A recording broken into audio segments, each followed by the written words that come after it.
Welcome to the HEX Late Show. It's 43 OG here with you on a Tuesday evening. What's going on, Hexicans? What's going on? I can see some people in the chat. Welcome. Thanks for coming along. Familiar faces, or handles, I should say.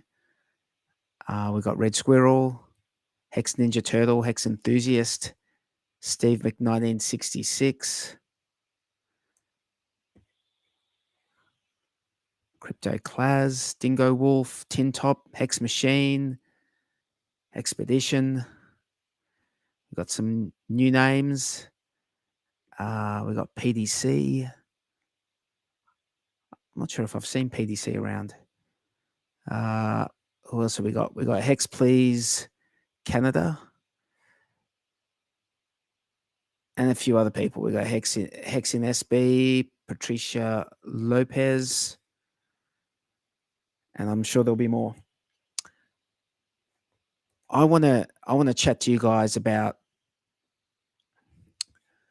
actually, I was watching a stream or listening to a stream today with HexMac and Captain RG3, and they were talking about T-shares and the cost of T-shares.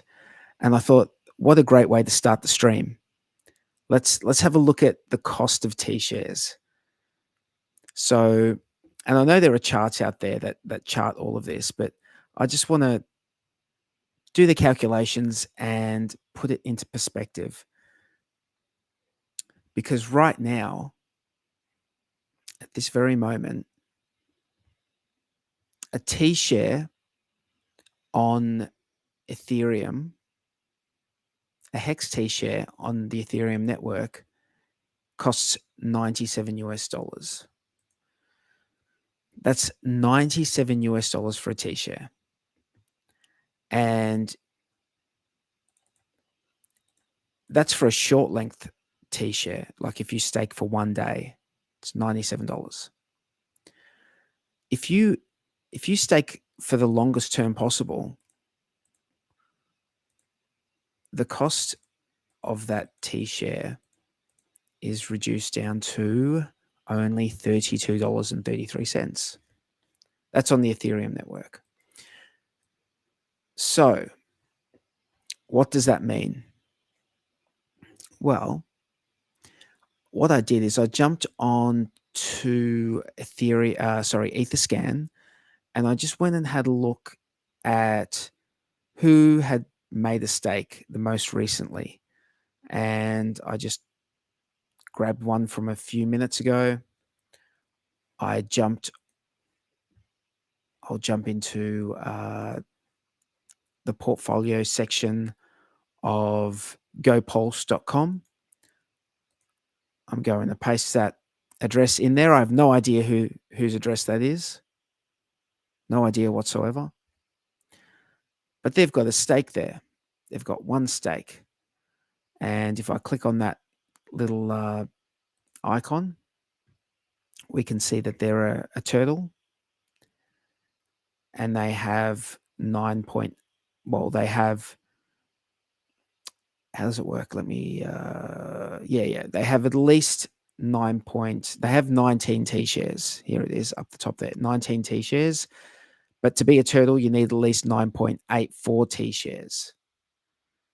So I just wanted to work out based on $32. This is for a max length stake, $32 per T share. How many T shares do I need to be a Poseidon? So I need at least 984,000 T shares, which is, essentially not really obtainable, I don't think. I think if you needed to buy that much HEX, and you're looking at about $32 million US, but you would probably push the price against yourself buying all that HEX. But let's forget about that because that's not really a realistic example. Let's have a look at a whale.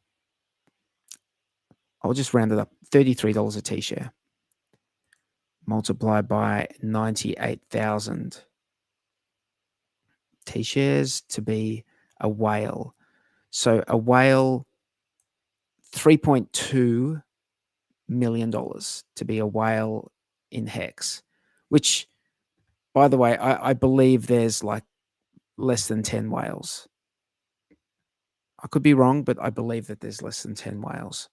Or maybe there's 13 whales. But there's not many of them. And even that, if you were to buy $3 million worth of HEX, that might even, it might cost you more because it will push the price. So the next one to look at is a shark. So if I've got 9,800, is that right?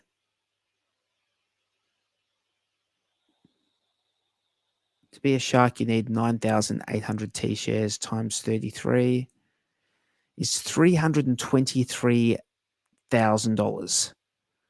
So you can put yourself into a shark position, which I believe is in the top 100 and something stakers on the Ethereum network. Maybe the top 110 or top 120 stakers on the Ethereum network. That's going to cost $323,000 US. Still probably out of the realm of, the average person. Let's go down to a dolphin. 984 T shares times $33. So $32,000, $33,000 to secure a dolphin position on the Ethereum network for HEX. See, now we're starting to move into the realm of what's possible. I think there's probably the average crypto person might be able to consider that. It really depends how invested you want to be in crypto, full stop. But I would say that that's not out of the realm of possibility for a few people out there. So let's move on down to squid, which is 98 T shares. So you can grab a squid position in HEX as a HEX staker for $3,234. I think now we're really this is very possible for, I think, most people in crypto. I really think it is. I mean, $3,000, it's not, we're not talking a huge amount in crypto. And, what we have to bear in mind is at the height of the bull market, T shares were about $10,000 each for the shortest length T share. So that means that it was $3,000 for one T-share. About around $3,000 for one T-share if it was a full-length stake. So you're pretty much, you're getting 98 times the value as far as T-share goes for around the same money compared to the height of the bull market. So this is actually like this sort of goes into the whole dollar cost average idea, and how to lower your buy-in cost, your cost basis for what your T-shares. So I've said on this stream many times that if you spend $1,000 at 20 cents and then $1,000 at 2 cents, your average buy-in is 3.6 cents. So the same will be true for T-shares. If you bought HEX at the top and then you staked it and you got like just a few T-shares, and now you're seeing that like you can get so many more T-shares, you can lower your cost basis for those T-shares buying at these prices. That is for sure. And I'll do one more. I'll do the crab. So the crab is 0.98 of a T-share.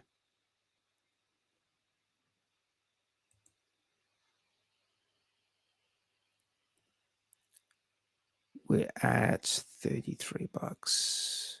Is that right? No, what did I skip? Did I skip something? I skipped turtle. That's what I did.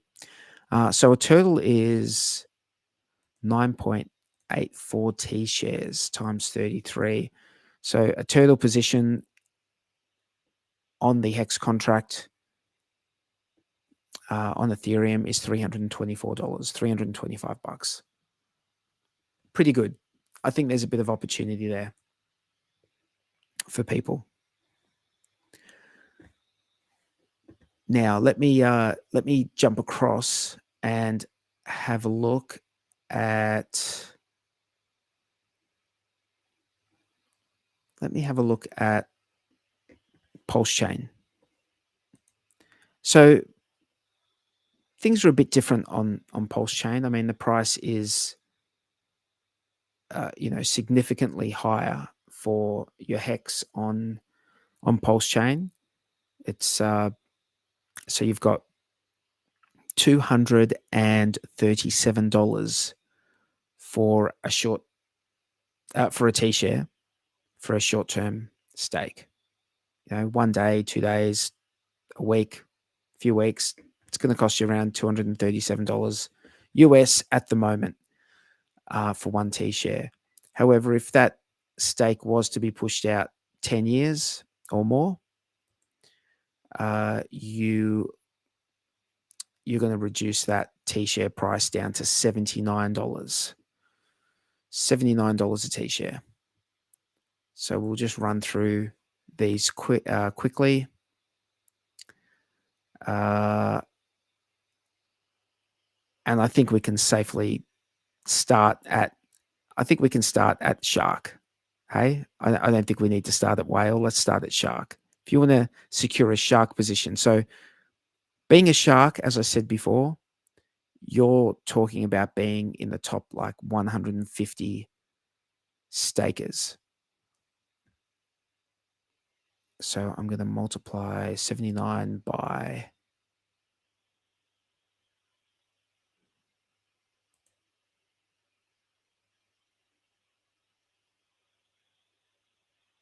9,800. So to be a Shark, you need to stake the full length, 10 years minimum. You'd be looking at $774,000 to get Shark level. If we're looking at Dolphin level, $77,736 to get Dolphin level. Now, squid level, obviously a little bit more achievable, $7,700 to be a squid on PulseChain HEX. And I won't go any further down the list than this because it's just, I just don't think it's worth it. To be a turtle, $777. So there you go. They are the prices. They are the prices to get a spot on the ladder for HEX. So what this comes down to is whether you think in the next bull run, if and when that happens, I think it's going to happen. I don't know, but I think it's going to happen. I think these things happen in cycles. I think the legacy system things happen in cycles, and I think that the same is true for crypto.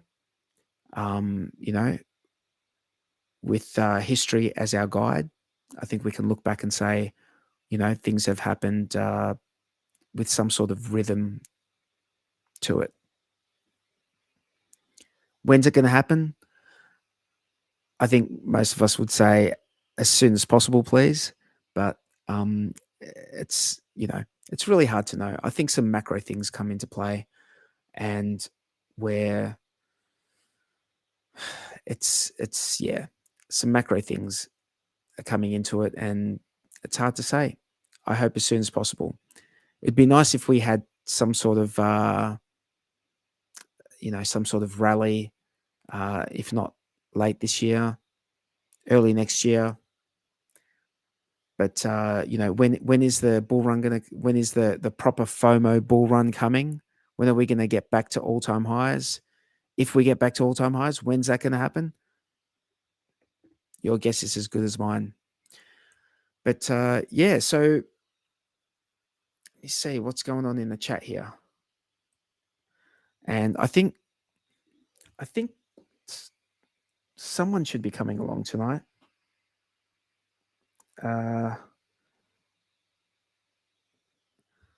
Hopefully someone turns up. I think Tangent might be turning up. I think he might be on his way, but we'll have to find out. Let me see. So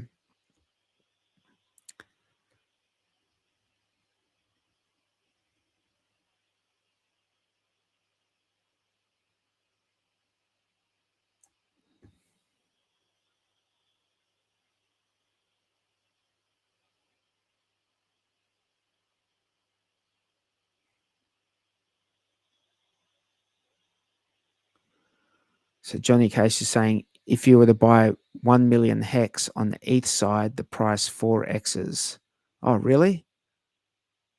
No. That's not possible. Are you serious? No, I don't think so.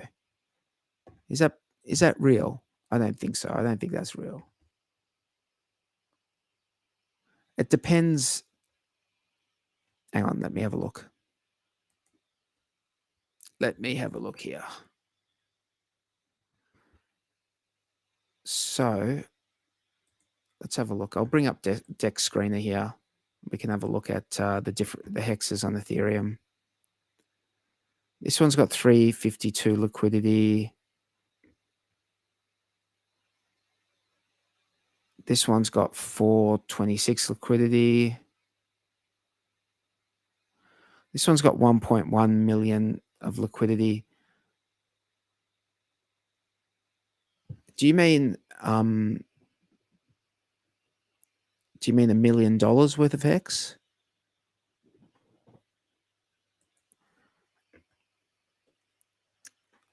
I don't think buying 1 million HEX is going to push the is going to 4x the price.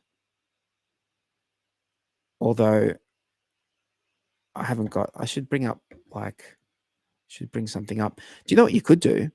Here's an idea. You could buy HEX, you could buy EHEX from Ethereum of PulseChain, where you've got $1.1 million worth of liquidity, and you could bridge across if the liquidity on Ethereum isn't right. But here I can see we've got like 1.1 mil in liquidity for HEX on the Ethereum network against USDC. Hey, I'm finding this hard to believe that it would 4x price, or maybe I'm just not understanding. Maybe I haven't understood it properly. Hey, mate. Yo, mofos, what is going on? Or is it just you, 43? 43. Sorry, I'm late, man. I've got the excuse this time, though. Yes. The daylight savings. Daylight savings. Yes. We don't have it. You guys have it. Fucked me up. I thought we were on in an hour. How's everything going, man? I'm pumped. Awesome, dude. Everything's going good. I've just been on gopulse.com and we've been looking at the price of T shares. Cool. And I've just been going through all the different like staker rankings for HEX and PulseChain, and just saying like, hey, a T share, you can get a T share on Ethereum for as little as $33 right now if you do have a full length stake. So it's like $97 for the short length stake, but a full length stake, $33. It's pretty cheap, man. It's like pretty cheap if you want to. Basically free. That's basically free. If you want to get up in those rankings, which is the whole purpose of HEX, if you just want to go hold a coin, you can go hold something else if you really are against staking. But if you're into the idea of getting more HEX for just like waiting around and getting more HEX in the meantime, well then, you know, staking your HEX or burning your HEX is probably a good way to do it. Yeah, I mean, I've been buying Ethereum HEX, but over on the PulseChain side, just so I can have more flexibility and like buy it in smaller chunks and whatever. But yeah, then it's possible to just bridge that shit over and stake it. Exactly. And I was just looking at that. If you look at the other, hang on, let me just make my screen a bit bigger. Oh, maybe not that one. Nope. Yes. Okay. Yeah. So if we just look here, EHEX on PulseChain, which is HEX from Ethereum, has 1.1 mil in liquidity, which is the same as this pair here on Ethereum, which also has 1.1 mil in liquidity. So you might as well, like you said, buy it on Pulse for basically zero fees. That's super interesting. So same liquidity on both chains. Yeah. For that particular asset, the bridged and whoa.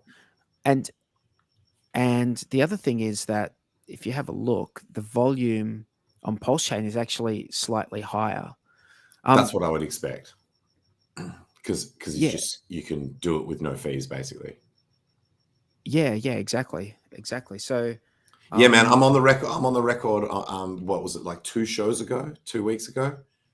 Might have even been 3 weeks ago. It goes real quick, but I was saying I am starting to get panicky about not having made enough use of the HEX opportunity, like the floor.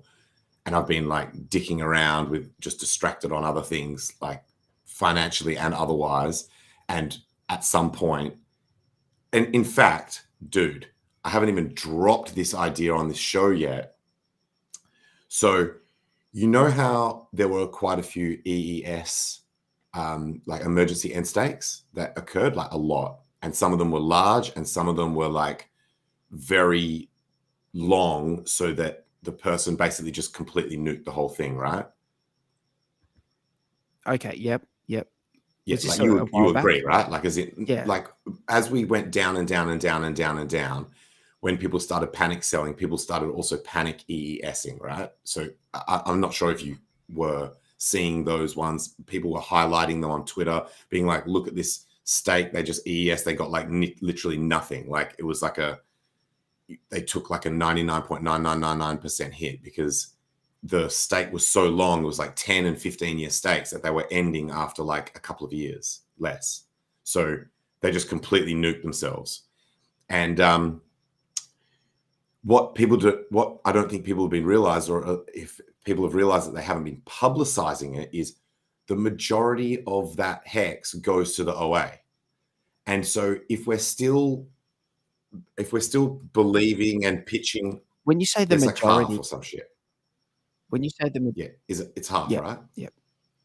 Or something like that. It's some Yeah, large. yeah, half goes to Okay, half yeah. of So the penalty half of the penalties go to the OA, and the other half is just, well, when I say distributed, it's allocated yeah. to the rest of the stakers in proportion, in proportion to how many T-shares they have as a percentage of So the technically my stakers. statement was correct, but I'll admit that it may have sounded, when I said majority, like that is the majority, because it's like everyone else is small. It's like 50%, and then like dust. It's a larger, It is the majority, but yeah.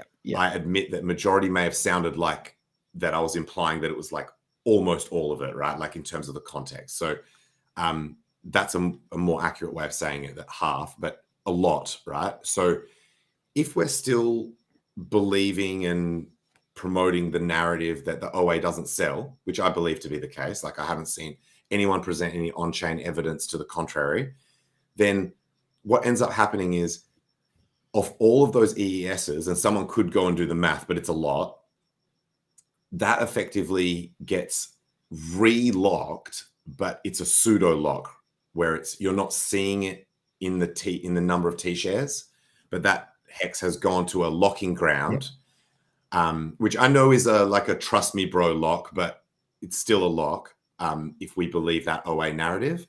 And then what ends up happening is, and there's a coin I can use as an example, but I won't say it because it's a coin. It's not even a PulseChain coin. It's an ETH coin.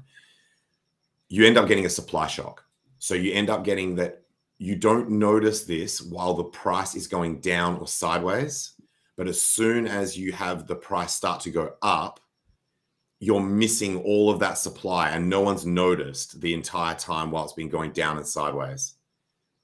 And so once there becomes a demand for the coin and much lower supply than before, the thing just goes to the moon. I could show you the chart. It just absolutely goes vertical. Like a slingshot. It's already happened on a coin. You guys might know the one I'm talking about. Just absolutely vertical. It did like a 2.5x in a day. And this is like not a low liquidity coin, by the way. These are ETH coins. So it's like vertical price chart. And I looked at it and I was like, holy shit, that could easily happen on HEX because of all the EESing that's been going on, under the assumption that the OA doesn't sell. So as a user, you need to choose whether you still believe that narrative or not. And if you do, then this is true. Like this is a factor. I feel like as time goes on, that narrative just gets stronger. I mean, there's no, to my knowledge, it hasn't happened. No, I mean, if that had happened, there would be people jumping around. Like, we've seen what happens in this community when anything is deemed not to be right. People lose their minds.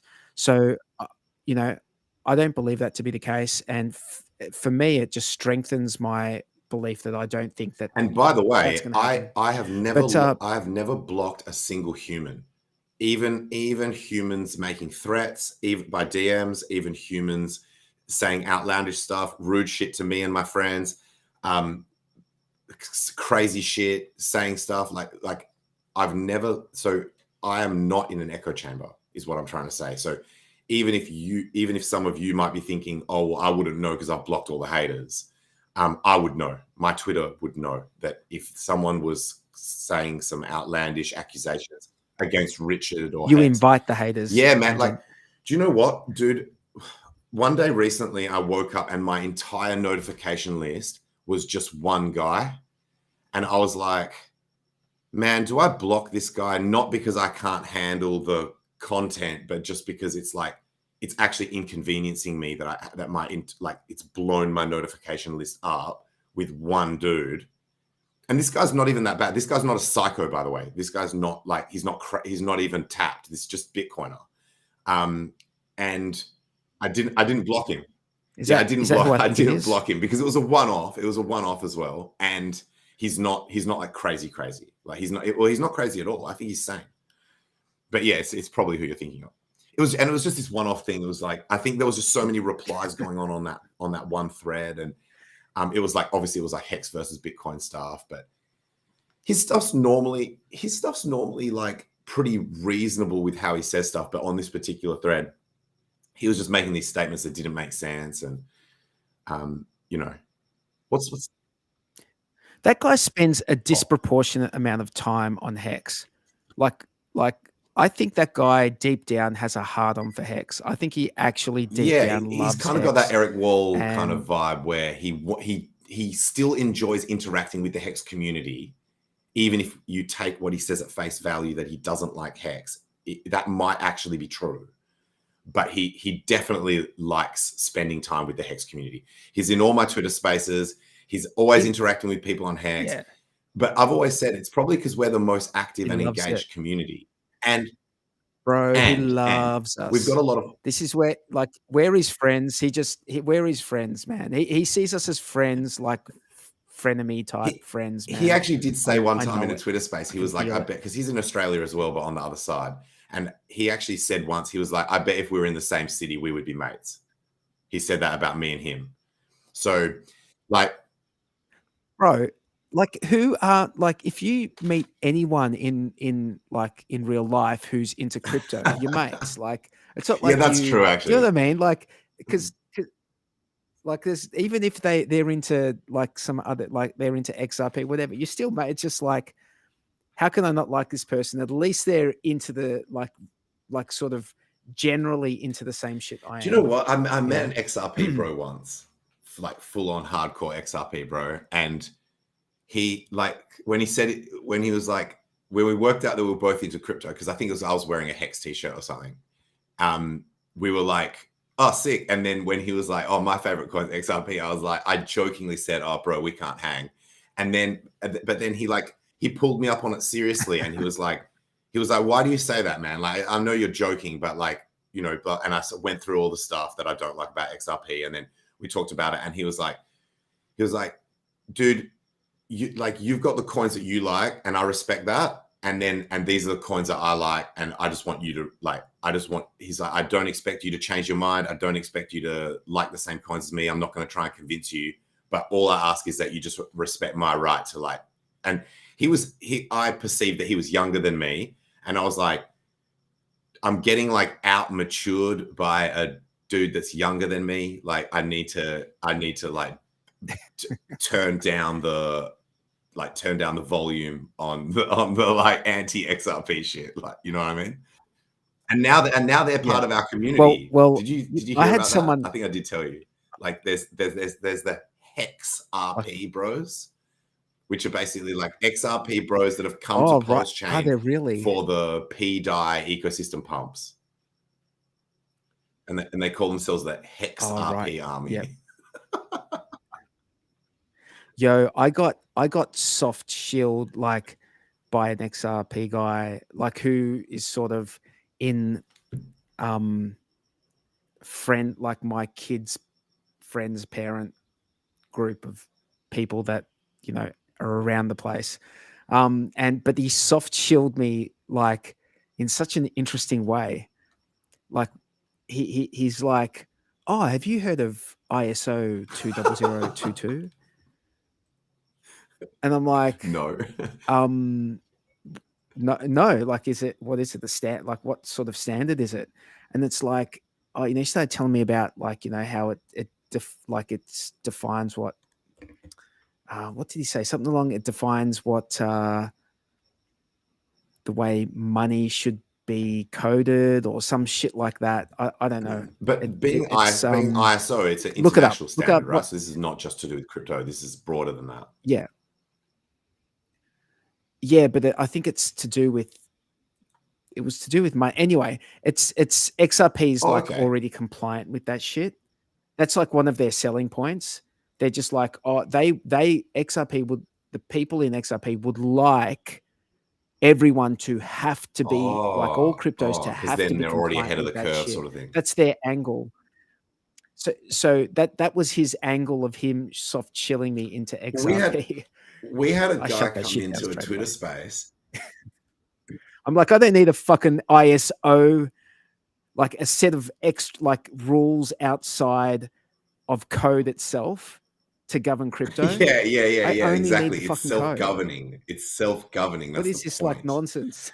Yo, so this guy came into one of my Twitter spaces, and so and by the way, as a general comment, we need to be aware of this, that PulseChain has given us the ability to go and try and get other communities, and that's been largely successful, especially thanks to the Tang Gang.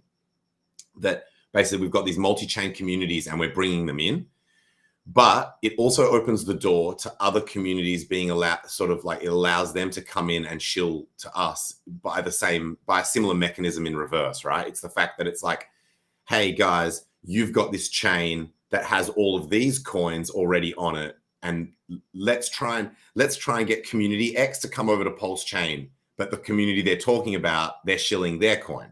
So this guy came in like hard shilling CRO on multiple levels, and I allowed it because it was like all of his stuff was sticking to this narrative of like, hey, this is the pitch that we can give these CRO bros to come over to PulseChain. And because he kept it largely focused on PulseChain and how to get PulseChain adoption from other communities, I allowed it, even though he was basically talking about CRO the entire time. So, and one of the things that he did say that I liked the most, or that I thought was very convincing, is because that community is already multi-chain, where they started on ETH and then they launched their own chain, they're not that, like, they don't have that like, oh no, it's only legit if it's on this one chain kind of attitude that a lot of ETH communities have. So he was saying, as far as a target goes for adoption, to get them over to PulseChain, that they have already overcome that mental barrier of multi-chain being like some kind of thing that's going to break their mind and put them into a panic attack. Bigger problem. So yeah. So it cuts both ways, and we're just going to keep adopting. We're going to keep smashing it. Dude, sorry, I'll let you sort of like finish up if you wanted to say any more about that, and then we need to talk about these pumps that have happened on Bitcoin and all these other pumps. Yeah. I just want to touch on one thing before we move on, and I'll just bring it up on screen. There we go. So I'm on 1 inch, and this is the cost of HEX on Ethereum on 1 inch. Just to go, I mean, this just goes to what I was talking about earlier. So I'm to 100,000 HEX. Like, why would you buy less than 100,000 HEX? You would never buy less than 100,000 HEX. It's basically Ethereum free, right bro. now. HEX is basically free. So 1 million HEX on Ethereum is $3,274. Oh, sorry. What about I might have been out by 10,000? Like if you're over on PulseChain, you could buy in smaller bags than 300 at a time. Oh yeah. You could buy smaller bags, but they'll be more expensive than on this chain. Like as per like they're like 2.5 times more expensive than HEX on Ethereum. And like the thing that we have to remember is we don't know what's going to happen in the future with Ethereum. I believe at some stage they're going to attempt to lower fees. It might be 10 years away, but you know, we sort of have long time horizons in HEX, don't we? So it could be the case that in I've got future, another pitch for HEX actually. This that basically you want, so you guys may have noticed if you've been messing around with like lower liquidity coins, that if you want to exit a position with any kind of scale, you F the chart. And so if you're taking profits into things that have high enough liquidity that you can dump any bag size and not F the chart, relatively speaking, then your diversification within that set, I would be doing things that have got the highest liquidity on the chain. So even if you're not specifically, if you were someone who was always taking your profit into, say, Pulse and stables, then I think HEX is a reasonable sort of diversification where it's like, I know it would probably be correlated somewhat to Pulse, but it might pump at different times and etc. So yeah, I think definitely going to be slowly increasing my HEX bags, like I guess from now on, or like from 2 weeks ago onwards. Yeah, man. I think that's prices the way they are.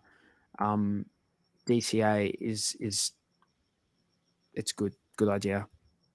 Good idea. So 110,000, like, dude, look at the slippage though. If you spend $110,000 on, you'll get like 30 million hex on Ethereum, but you're going to get like, you're getting 10% 9.5% slippage. Yeah. It would only take. So we're in that situation again, and this actually ties back in with what I was saying about the supply shock. Remember in the early days of HEX where there was like one large player would come in and buy like, say, somewhere between 100 grand and $1 million, and it would like do multiple X's in a single order on the chart. We're kind of back in that zone again where a single large player could just come in and the chart could literally, and I don't want to do that. Like, so that narrative has. Check this out, dude. $1 million just breaks the chart. $1 million just break. It's like 56. But remember that then that would actually get arbed out across every possible place that there's liquidity for this coin.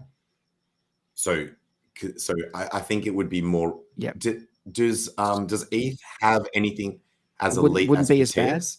Like, as in, do they? I don't think they do. But if you had something like Proteus, I'm on one. Does that smart route? Now. Does that do any sort of smart routing?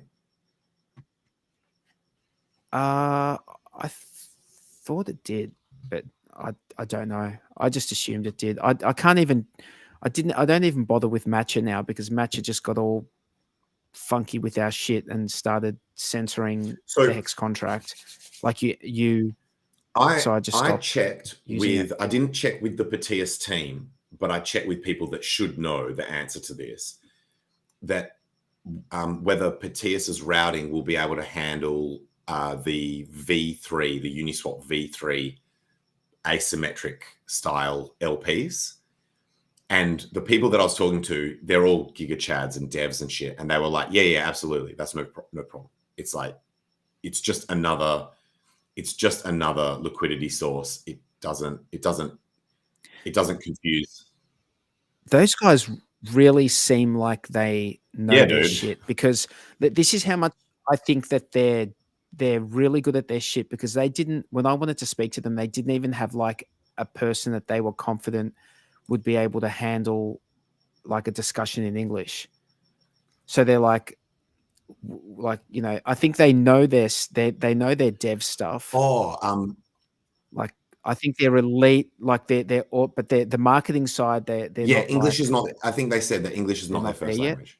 But they're clearly gigabrain devs, and the speed at which they fix stuff, like when people started realizing that there were quite extremely large pools that were token to token because of all of like the Atropa system and also like the Tangang coins as well. They were just like, we'll look into it, and like within like 4 hours, they had completely like fixed. I wouldn't even call it fixed because it wasn't broken. It was just like they made it so that their smart routing could have maximal usage of all that additional liquidity that was kind of maybe not immediately apparent to the way that the smart routes were being chosen before. So that was like instantly changed. And so the similar thing will probably happen with once we have Uniswap V3, because 9mm is bringing out a DEX that's going to be a V3 DEX, and that should actually be quite soon. Oh yeah. So what was my point though? So awesome. So when like, that's where I go to see like what the actual impact will be for a coin. Like if you're like trying to look at what the slippage is, or how much you can pump a coin, or how much a chart's going to dump if you sell your bag and stuff like that. I just go on Proteus, I put the numbers in, and it shows you how it's going to split it across the different routes. And finds the best. I love that thing. I love incredible. Incredible. on the I TS. don't think other EVM chains have this. I don't think any other EVM chains have something this good. And I think it's a selling point for PulseChain that isn't being promoted aggressively enough, because once people experience it, I don't like when I go back to whenever I go back to the ETH chain to do something, I'm like, oh yeah, that's right. They don't have anything that elite. So I just go back to using CowSwap, which is still like in its own way is pretty cool. Like it's good. I think it's the best they've got and still pretty good. It's still pretty innovative. And then, Hey man, speaking of like innovative, dude, I love what you're doing on your thanks, man. Dilly's Down Under show. I think the Dilly DAO the Dilly DAO is very innovative. So if anyone listening doesn't know, on the DeFi Down Under channel, Tangent does a show, because we're on Discourse Syndicate tonight. Thank you for But telling me that. you do a show on DeFi Down Under, which is like exclusively aimed at PRC 20s, like just what's going on in the degen, and I know like a lot of people don't like that, whatever, it doesn't matter. It's like, I think it's something that's, if you want a chain to have volume, you're going to have like all sorts of stuff. Like there needs to be a forest with all sorts of different it's just another pitch. organisms, it's just another sales pitch for PulseChain. I've come up with a tagline now, not necessarily for the show, but just in general that people can use. The pumps are bigger on PulseChain. So it's a bit like the burgers are better at Hungry Jack's. It's the pumps are bigger on PulseChain. And provably, by the way, and then my show demonstrates that by showing some of the biggest green candles in all of DeFi. So this is the way I see it, right? So there are people out there who degen on crypto like a lot, and when they come over to Pulse, like in the when there's FOMO in the bull run and Ethereum becomes unusable, dude, it's going to happen. We're going to be able to get people over who wouldn't normally care about HEX or anything. They'll be able to come over the PulseChain and they'll be able to degen on PulseChain, which is fine. That's what they want to do. But then they're going to have like a disproportionate amount of hexagons like on PulseChain and the ecosystem. And then they're going to be more interested in things like HEX, I think, just by hearing us talk about it. Absolutely. I want to shout out to everyone in chat. Oh yeah. Check the chat, please. I think I saw a few comments roll up that were to do with stuff that we were talking about. I did mean to say that. And do all the standard stuff, guys, please. Hit like, etc.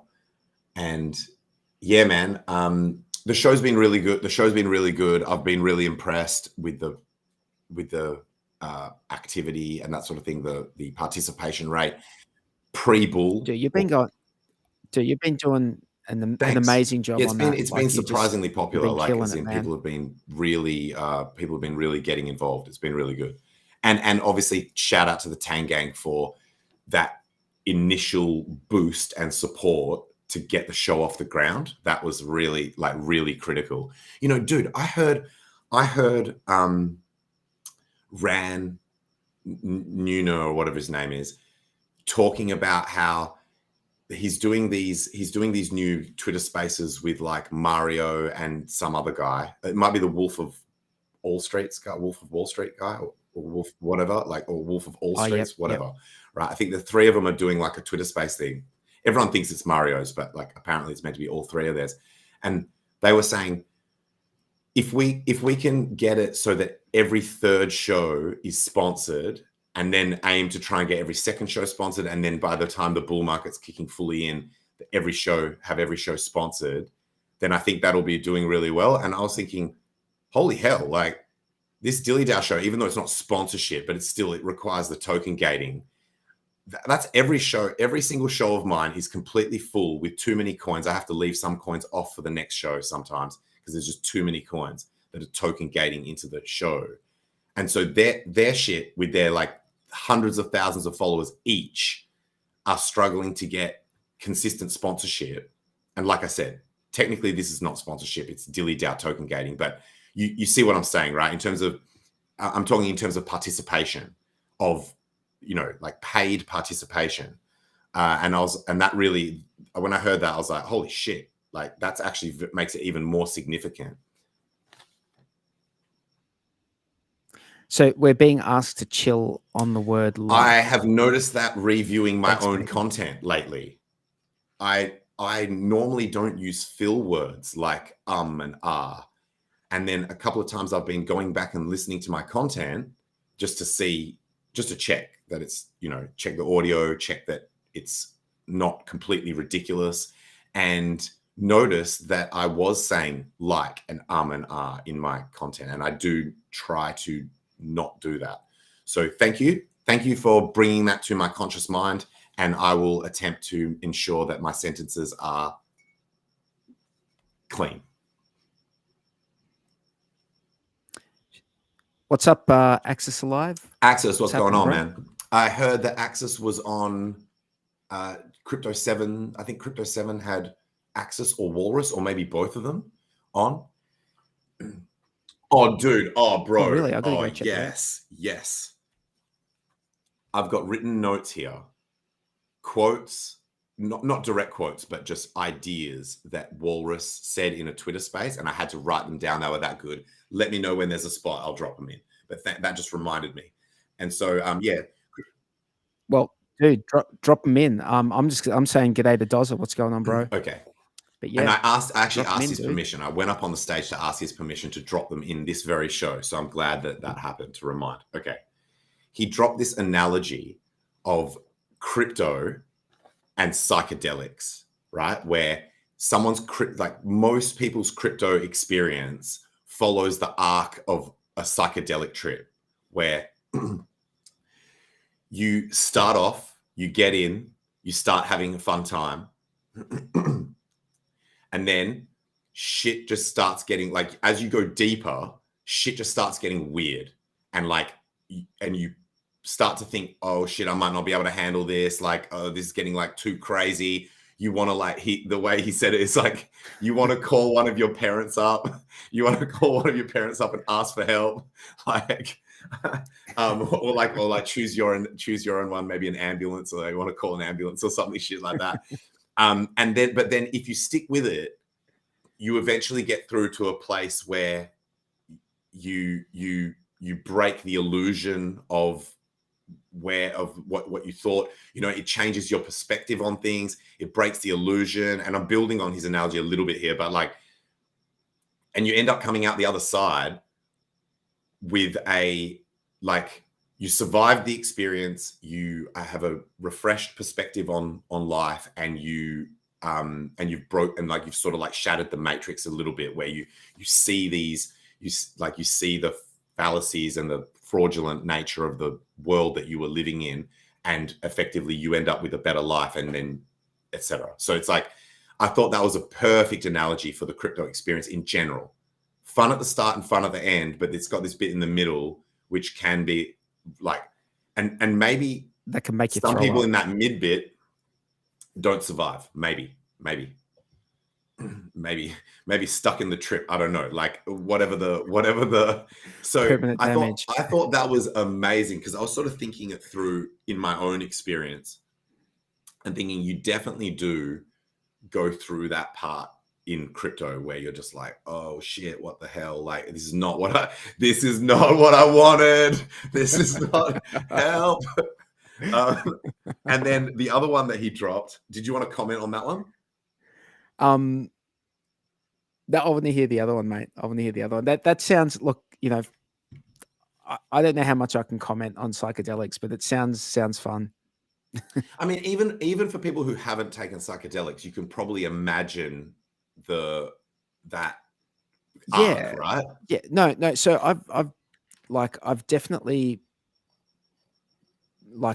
felt like had situations where I've sort of hallucinated from sickness, and stuff. I don't know if that's similar in some ways, Or some people might have even had other drugs that are milder that they've had a similar experience on, say, like even just say weed, where they have it and then they're like they've got that period where they're just like, oh shit, like I feel too high or whatever, right? Like I don't know. So some people might have, or even on stimulants, some people may have experienced roughly what I'm talking, what Walrus I had is alluding my to. wisdom teeth out when I was in my Oh yeah, early yep, all legal meds and like pharmaceuticals. Yep. yeah, and I got this thing called tramadol, which is supposed to be synthetic heroin or some shit like that. I don't know, but Some kind of opiate, is it? yeah, Some it kind of. definitely made the pain go away. Like oh no, it's like no, I could. Do you know what was weird? I could feel the pain, but I couldn't. I could feel the pain, but it didn't Yes. hurt. Oh, yeah. I say this about oxys, right? So we've got OxyContin over here, and I think over in the States they call it something else. But the point is, it is an opiate. And I've always said, because I broke my hand and I was on that shit. And I was like, it doesn't actually make the pain go away at all. It just makes you not give a fuck. Yeah, Like you're literally like, you're like, my hand's in such an extreme amount of pain right now. Like you literally give no fucks. Like, so you're on it. I thought for me, it was more like mentally, it just puts you on a cloud where you just don't care. It almost like dissociates you away from the pain where you're just like, oh yeah, that would suck to have a hand that hurts that much. Like, just like what? Like, it doesn't. Dude, So I agree went to with the you. doctor. I agree with you. It doesn't actually stop the pain. I took because they told me just to take Panadol, and I'm just like, this Panadol is doing exactly nothing, like nothing, and my face looked like I had like tennis balls inside my mouth. So I went to the doctor, and she was like all skeptical. She thought I was like just trying to get drugs and shit. They always are. vaguely. Yeah, they always are. And I'm They're like, like, oh, are look, you sure you I'm need just this? yeah, I'm just like, look at my face, look at my face, and Which she by the way is a good reluctantly, doctor. That's a good doctor. yeah, That they're not just yeah, like, yeah, this guy wants some yeah, meds, like just hand them out. Like, yeah. So she gave them to me, and I took them like once. They were so strong, I only needed to take it once, and then I just had this basically full packet of tramadol around the house. And then at the time I was like working in a restaurant, and I happened to tell someone there, fuck, I probably shouldn't be saying this, but as long as you don't say their name. And no, they no. were like, do you have any idea the street price of these? I knew they'd give them to her because she was just like, oh, can I have them? And I'm like, I guess so. So I've definitely had situations like that I was not involved in, like in the yep.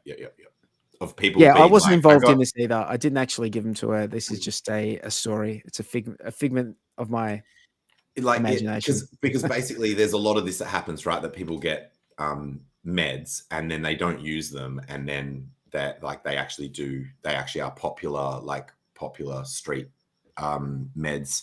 And so yeah, like the example here is, oh yeah, so I dated a nurse for a bit, and she said that taking Panadol and aspirin are dope. Like they're good. Like they're people. So I heard someone say that they don't even know the mechanism by which Panadol or paracetamol, to be more specific, actually has its desired effect. Like how it actually works to, like, make whatever pain go away. They don't actually know the mechanism by one of how. them, I think one of them blocks the neurotransmission or some shit. I don't know enough about it. We'd have to chat GPT if anyone's interested to find out. But the point is, she was a big fan of that, and her and I were both very like, only take medication, whether it's legal or illegal, at the absolute minimum amount required. Like always be very responsible and respect the chemicals that you are ingesting. And her opinion was that people see over-the-counter stuff as being like completely safe to take as much of you want whenever you want. So she was seeing a lot of people that were taking a lot of Nurofen and a lot of Panadol and just like popping them like it's nothing. But in her opinion and mine, that these things are not, just because you can go and buy it without a prescription doesn't mean that it's like you can just pop it like candy and not worry about it. Dude, Do you know what I mean? paracetamol will kill seagulls. Yeah. All of these I things need to remember be at high respected. school, Like, yeah. at high school, a kid put a Panadol, like paracetamol tablet, in a piece of bread, and like a seagull ate it, And it died. and it fucking died. Bro, I remember a Messed up, story. I don't man. know if this is an urban legend He or got in not. so And much shit for that, by the way. I think this happened in the States where a group of guys tried to prank their mate, and they got powdered caffeine and they put it into a drink, and he died because they didn't realize that caffeine can kill you in high doses. Yeah. And that typically in a cup of coffee or whatever, it's like 0.01, like it's in the milligrams of caffeine. And so they dosed him up with like grams of the shit, thinking that he was just going to get like, he was just going to be like, oh my God, I'm so fucking jacked. He went into cardiac arrest. And then he just died, and he died. They accidentally killed him on a prank. And so I didn't follow up to make sure that story's true, but many of you are probably like, oh, I heard that at the time as well. This is like going back years.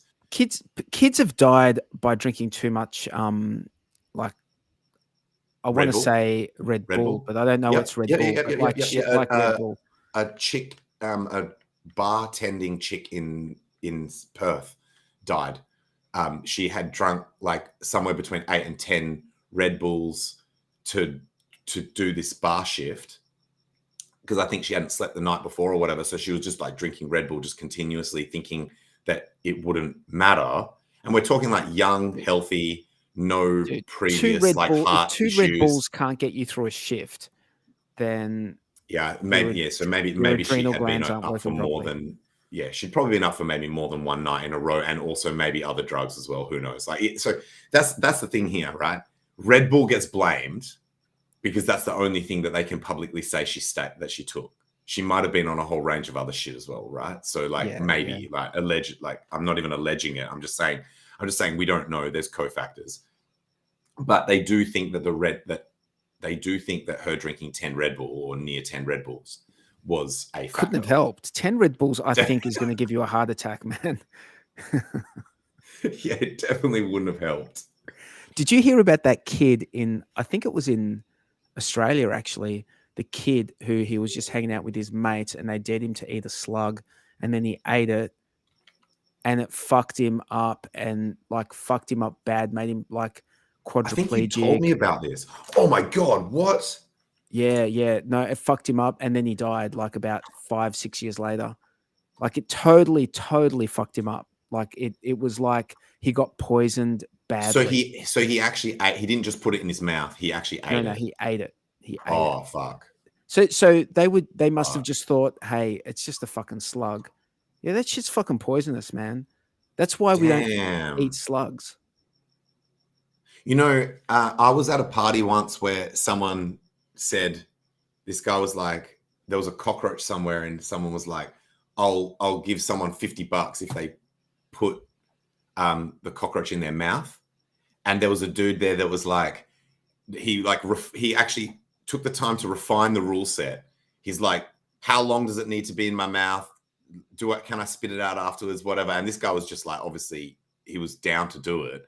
And so he did it. And then the other guy didn't want to pay him. And we all told this guy, we're like, you have to effing pay him.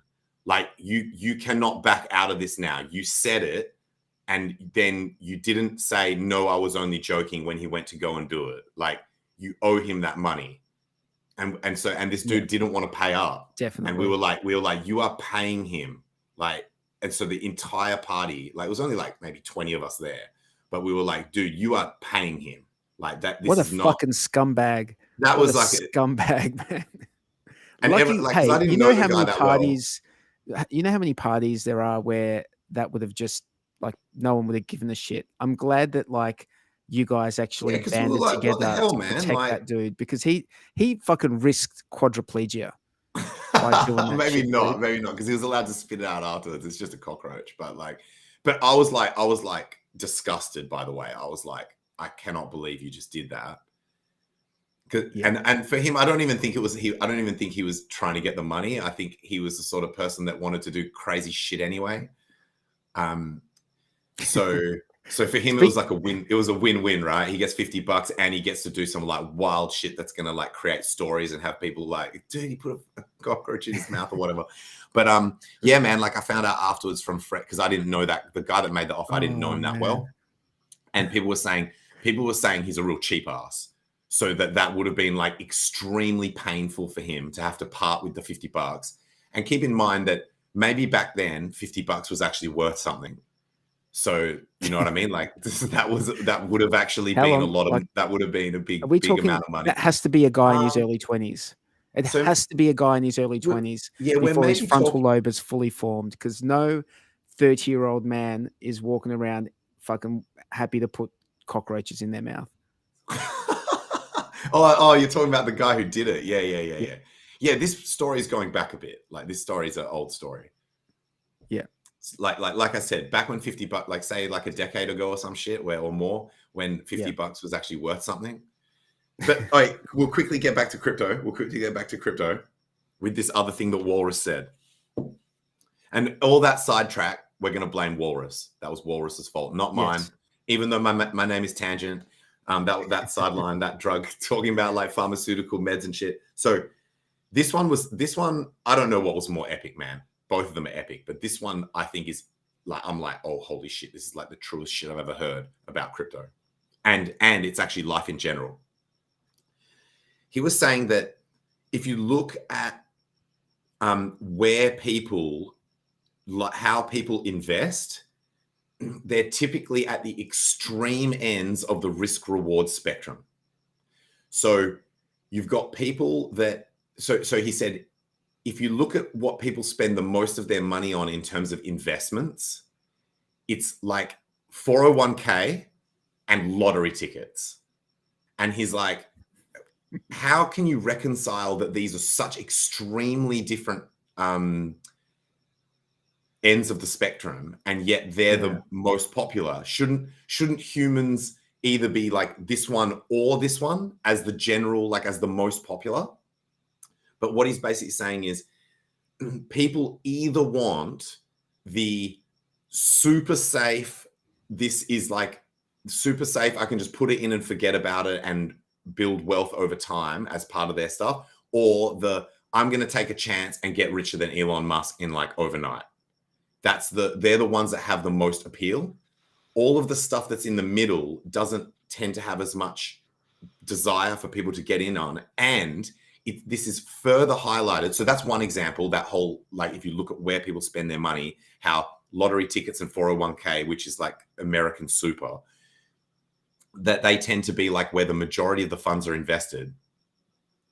It's also highlighted by the fact that a lot of people become billionaires doing really boring businesses that are in the middle that still contain risk.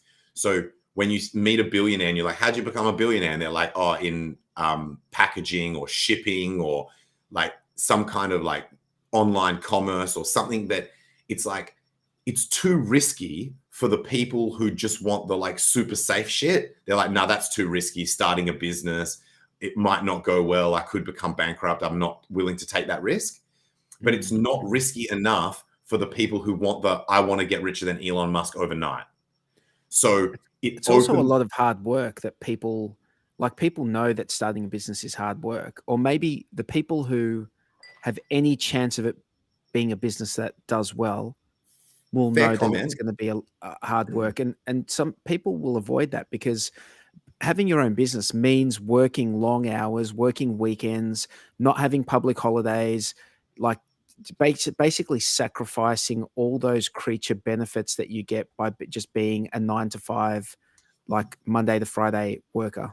That is a fair comment. And people might also argue as a counter that like you only see the Jeff Bezos and you don't see all the other people that tried to start packaging companies or shipping companies or whatever, right? Like, so there is like a billionaire survivorship bias that you only hear the stories where people actually became the billionaire. But I think we could come up with other examples that help to support this. And I think the general commentary that there's a lot of space in the middle that is it's underutilized and has lower attention, because those narratives at the edges are the ones that people people are attracted to. Because by the way, let's say you don't have to be the one that starts the packaging company. You could invest in companies that do that kind of shit, but people typically aren't on the stock market looking for companies that do boring shit. It's like, I want the narrative, I want the AI, or like mining gold, or like something that sounds money, right? Like that. I think they're the stocks that people look for. And if you saw that there's a new company that's been listed and Apples, they're like a packaging company or something, you wouldn't be like, yeah, shit, yeah, I'm going to invest in that. Like, what? Like, do you know what I mean? People will be like, how much money can you make like wrapping up boxes? Like, it's just I don't know. I just thought it was interesting in my own experience and from my own observation. I've heard Walrus talk a few times, and yeah, dude, he's always got like very interesting perspectives. He is one of my favorite content creators in terms of verbal content, like in terms of thought content, because obviously there's all sorts of different content creation. In fact, you know what? Fully Croissant made a really important point on a Twitter space that Cookies was running, where he said, for a large majority of HEX's life, content creation was seen by the HEX community, like the community support for content creators was seen as basically support YouTubers. And he's like, there's this whole diverse spectrum of content creation, graphic design, and all sorts of different things that were going on that were not receiving anywhere near the support. And so I was thinking about our show, and I was like, we were in the right category to receive the support, but obviously our channel didn't ever like blow up massively. But yeah, dude, like what we might get in the bear, he was probably right. In the bear, we're like getting like a few hundred views. Like in the bull, I think we would get like a few thousand views, like 2,000 or 3,000 views. And, you know, we'd only been going for like a year. And now in the bear, dude, it's like the true believers are in the chat right now. You know what I'm saying? The people watching or listening right now, they're the true believers. If you're here right now and you're listening to our channel or you're listening to our show, you're like, you guys believe, like you guys are in it, you know? So thanks for supporting, by the way. Thanks for supporting the show. We appreciate it. And so I want to change that now. Like, it did make me feel a bit guilty, because how easy would it have been to just like aggressively shout out at the time certain content creators that were building things that were not YouTube streams and were not just tweets and things like that. But obviously I was in that same sort of like narrow vision version of how to promote things that we care about. And so, by the way, Fully Croissant is the person who created the HEX Museum, which was like a VR, like a digital space that had all the different HEX art, but you're going into a metaverse to view all the HEX art. 43, you probably remember it. Shit. Yep. So, and that thing ended up getting shut down. I think he stored the like files to be able to recreate it, but it just wasn't. It didn't take off. Like, people weren't.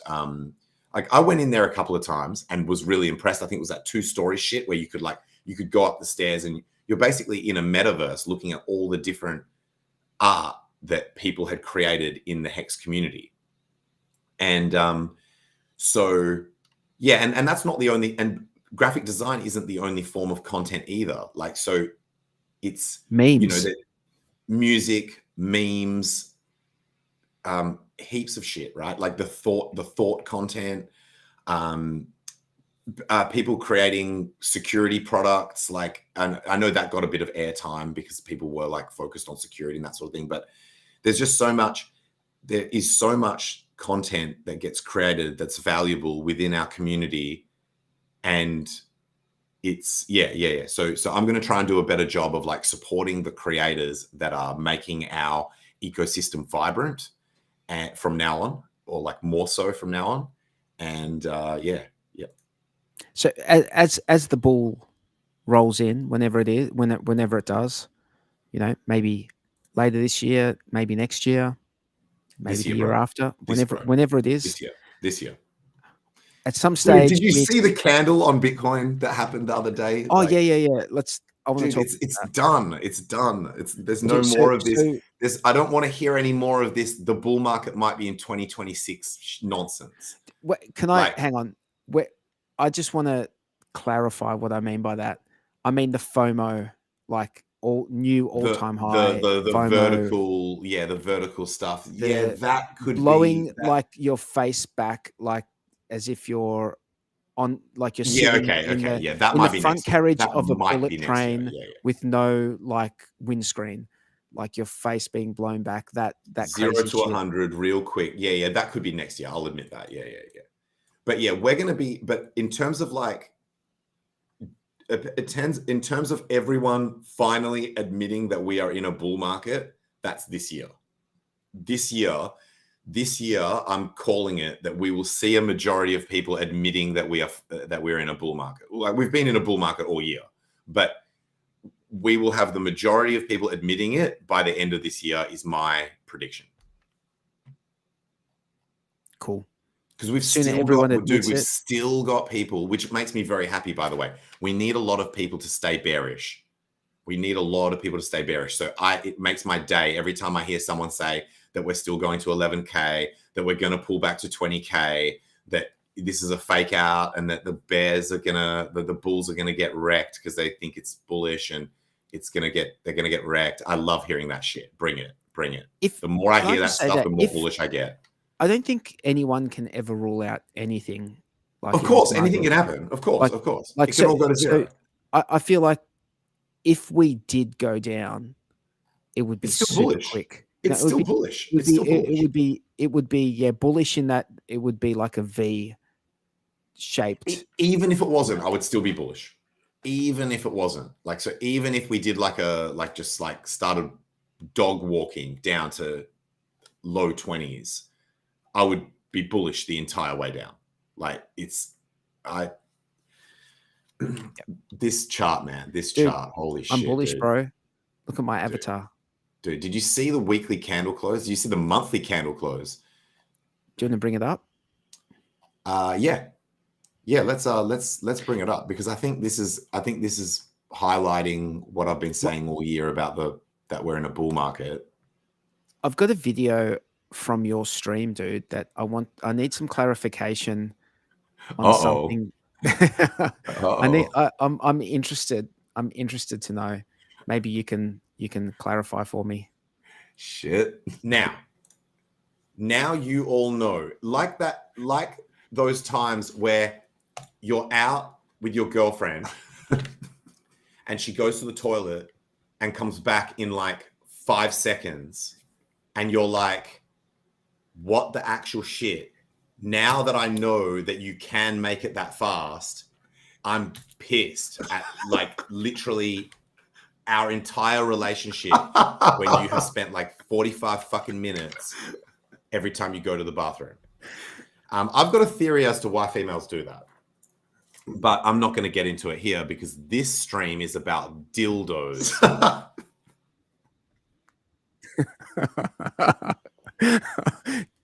I was laughing so hard. I didn't mean it to sound like it ruined the whole relationship. Like, this whole relationship has been a lie. It didn't mean to sound that dramatic, but I just meant, like, you just suddenly, because the reference there was to, I looked at a chart like super quickly where I was just like bang, bang, bang, like, and then effectively commenting that sometimes on charts I'm there faffing about, talking about it for ages, when realistically I could go through a chart in like power mode. And so I assume you want to know my theory.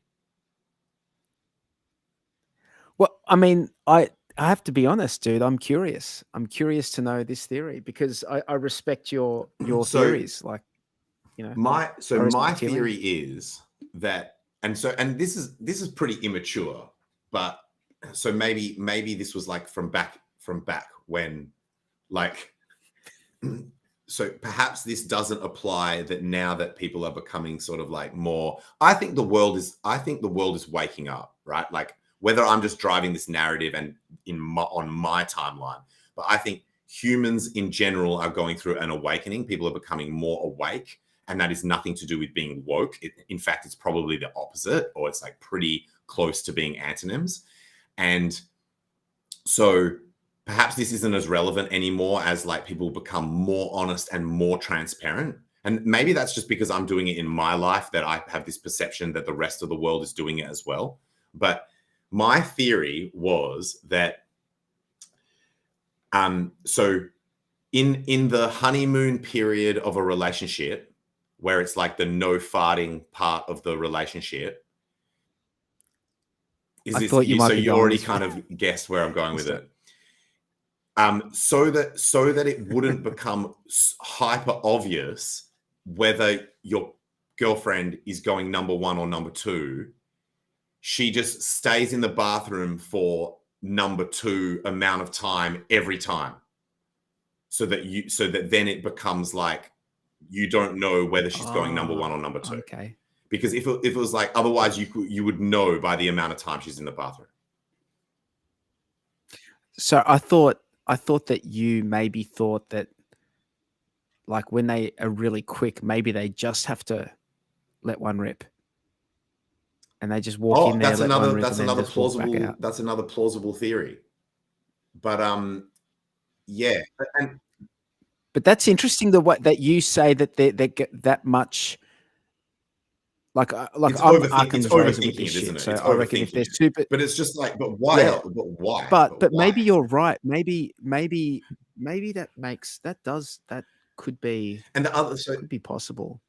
I'm not sure that I gain anything by knowing, like, having a resolution to this. Of course, yeah. issue. We don't need to take a poll. We don't need to take a poll on the females in the community to know how legit this theory is. But because then there's the other thing about how, like, you know how chicks will all go to the toilet together. I don't know if this happens in your country, but over here, or at least in my city, girls will all go to the toilet as a group, whereas as guys, that you would absolutely fucking never do that. In fact, as a guy, you almost do the opposite, where you're like, I need to go to the toilet. And then if you see one of your mates is going at the same time, you're like, all right, I'm going to hang back for 5.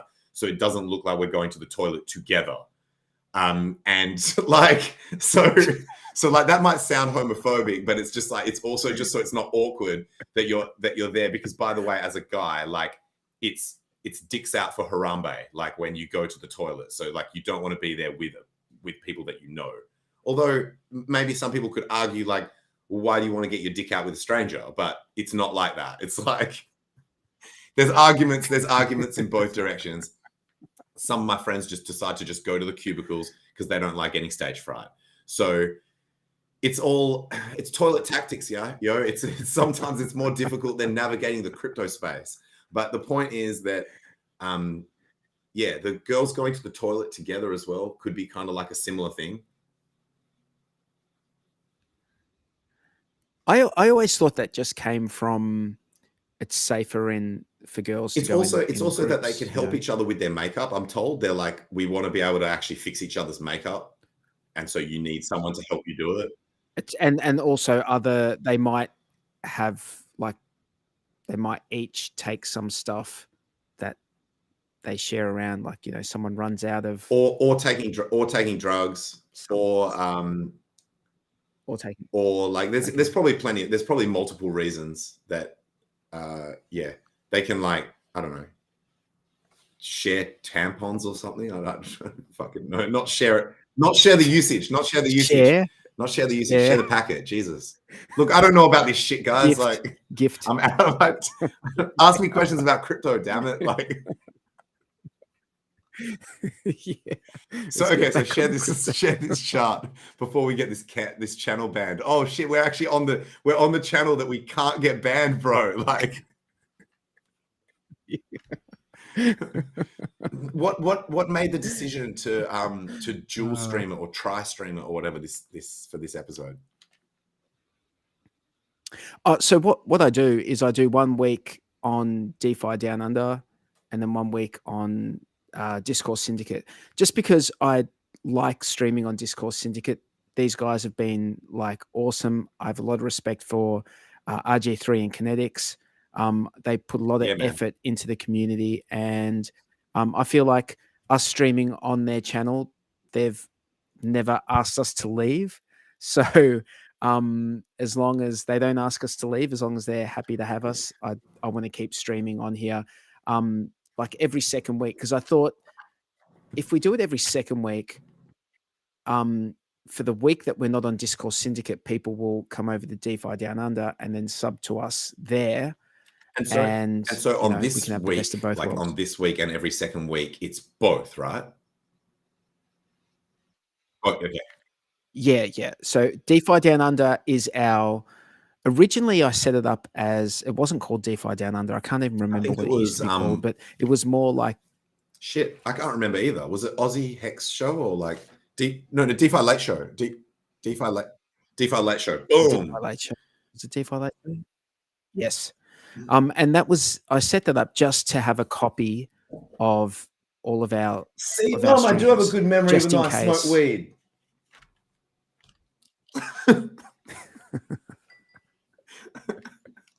I'm just playing. My mum doesn't live here. That's the reason, dude. She lives upstairs. This is the basement level. I've got this whole level. I've got this whole level to myself, guys. Do what I want. When I'm down here, I'm the king of the castle. I do what I want. Can your dad hear you? That's a subtle dig at someone who attacked me recently, but you guys will know who I'm talking about. So where were we? Oh yeah, we were looking at charts. Let me bring up this chart. Lucky I shared the tab and not the window because I just went to a different tab. Oh, it was just my Twitter tab. Doesn't matter. So let's look. The monthly ended, month of September. I mean, if you so let's take a zoomed out approach, right? So this is going all the way back to 2015 on this chart.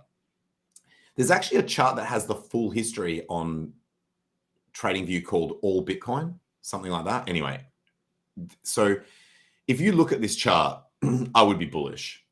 I would be long-term bullish on this chart.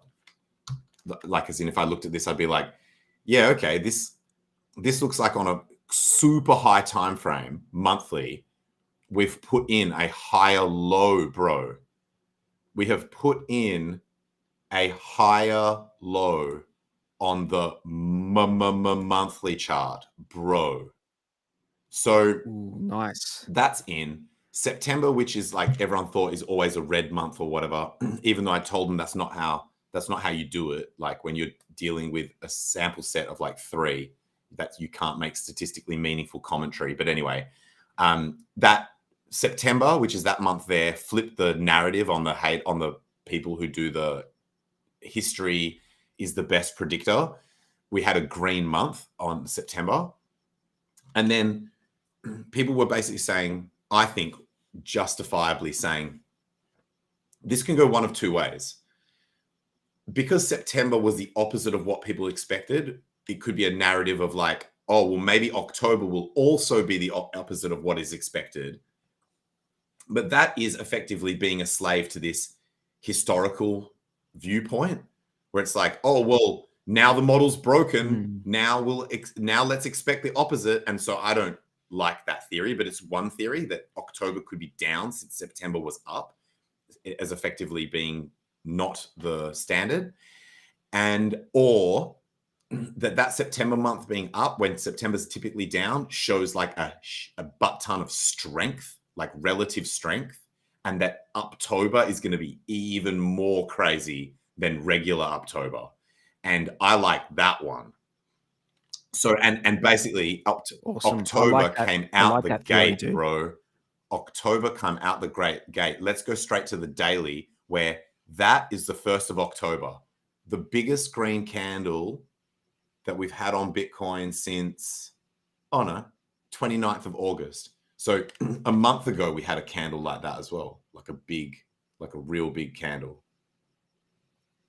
Anyway, let's go to the weekly because the week just ended as well. So we basically had monthly ended on Sunday, then the weekly ended on our Monday. And so what's the chances of that orange line being respected? No, I wouldn't put a lot of weight in it because it's only 2 touch points. Because I just drew it to just highlight that there was a higher low on the monthly. But I mean, look, you could say that trend line started on the 21st of November and hasn't been broken. Let's find out, I guess. I mean, I think we're going up from here. So that was the end of the week. Basically went straight to a resistance line and got rejected by a resistance line that I've had on this chart literally forever. You can go back and check the videos. This was a line I think that was maybe inspired by, was this line inspired by Richard? Was this the one where he said like gun to the head, this is where I would put resistance? Or no. He had that at 30K. I think he had a line somewhere in here around 30K, maybe plus or minus a couple of grand. That basically he was saying, so according to Richard, for those of you who like are dick riders, once we get above that kind of zone around the 30K zone, even Richard is admitting that his primary resistance is then broken. So HEX community, RH maxis should all be hyper bullish. If you were still doing we just worship literally every word that comes out of Richard's mouth, then you're bullish once we get above 30K, which I think could be within the next like week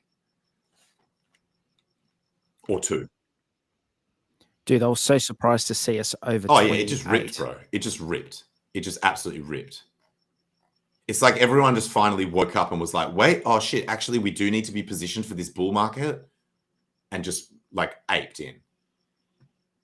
I'm surprised I didn't see Satoshi on the timeline, bro. Just like, I think he knew that we would just tear him up because it's like, it's still only a 3% move. I think this, because I paid for something. I paid for something using Bitcoin. Oh wait, oh shit, that's a fucking 6% move. Fuck. So that week, so over the week, it was a 6% move. So that was a 6% up week in Bitcoin. So it was the daily candle, that October 1st must have only been like 3-4% or something. Because I paid for something. It wasn't super expensive, but it was expensive enough that like when you do that, and then literally as soon as you've done that, the candle just goes and does like it. On the chart that I had on the computer behind me, the Bitcoin candle that day went off the screen, bro.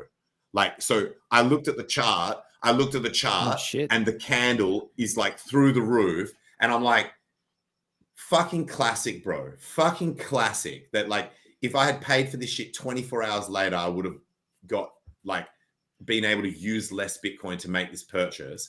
And then I realized that it was only like 3%. So I was like, fuck it. Like, you pay more than that in like fees just to get you to move your shit, right? Like, I started looking at like privacy stuff.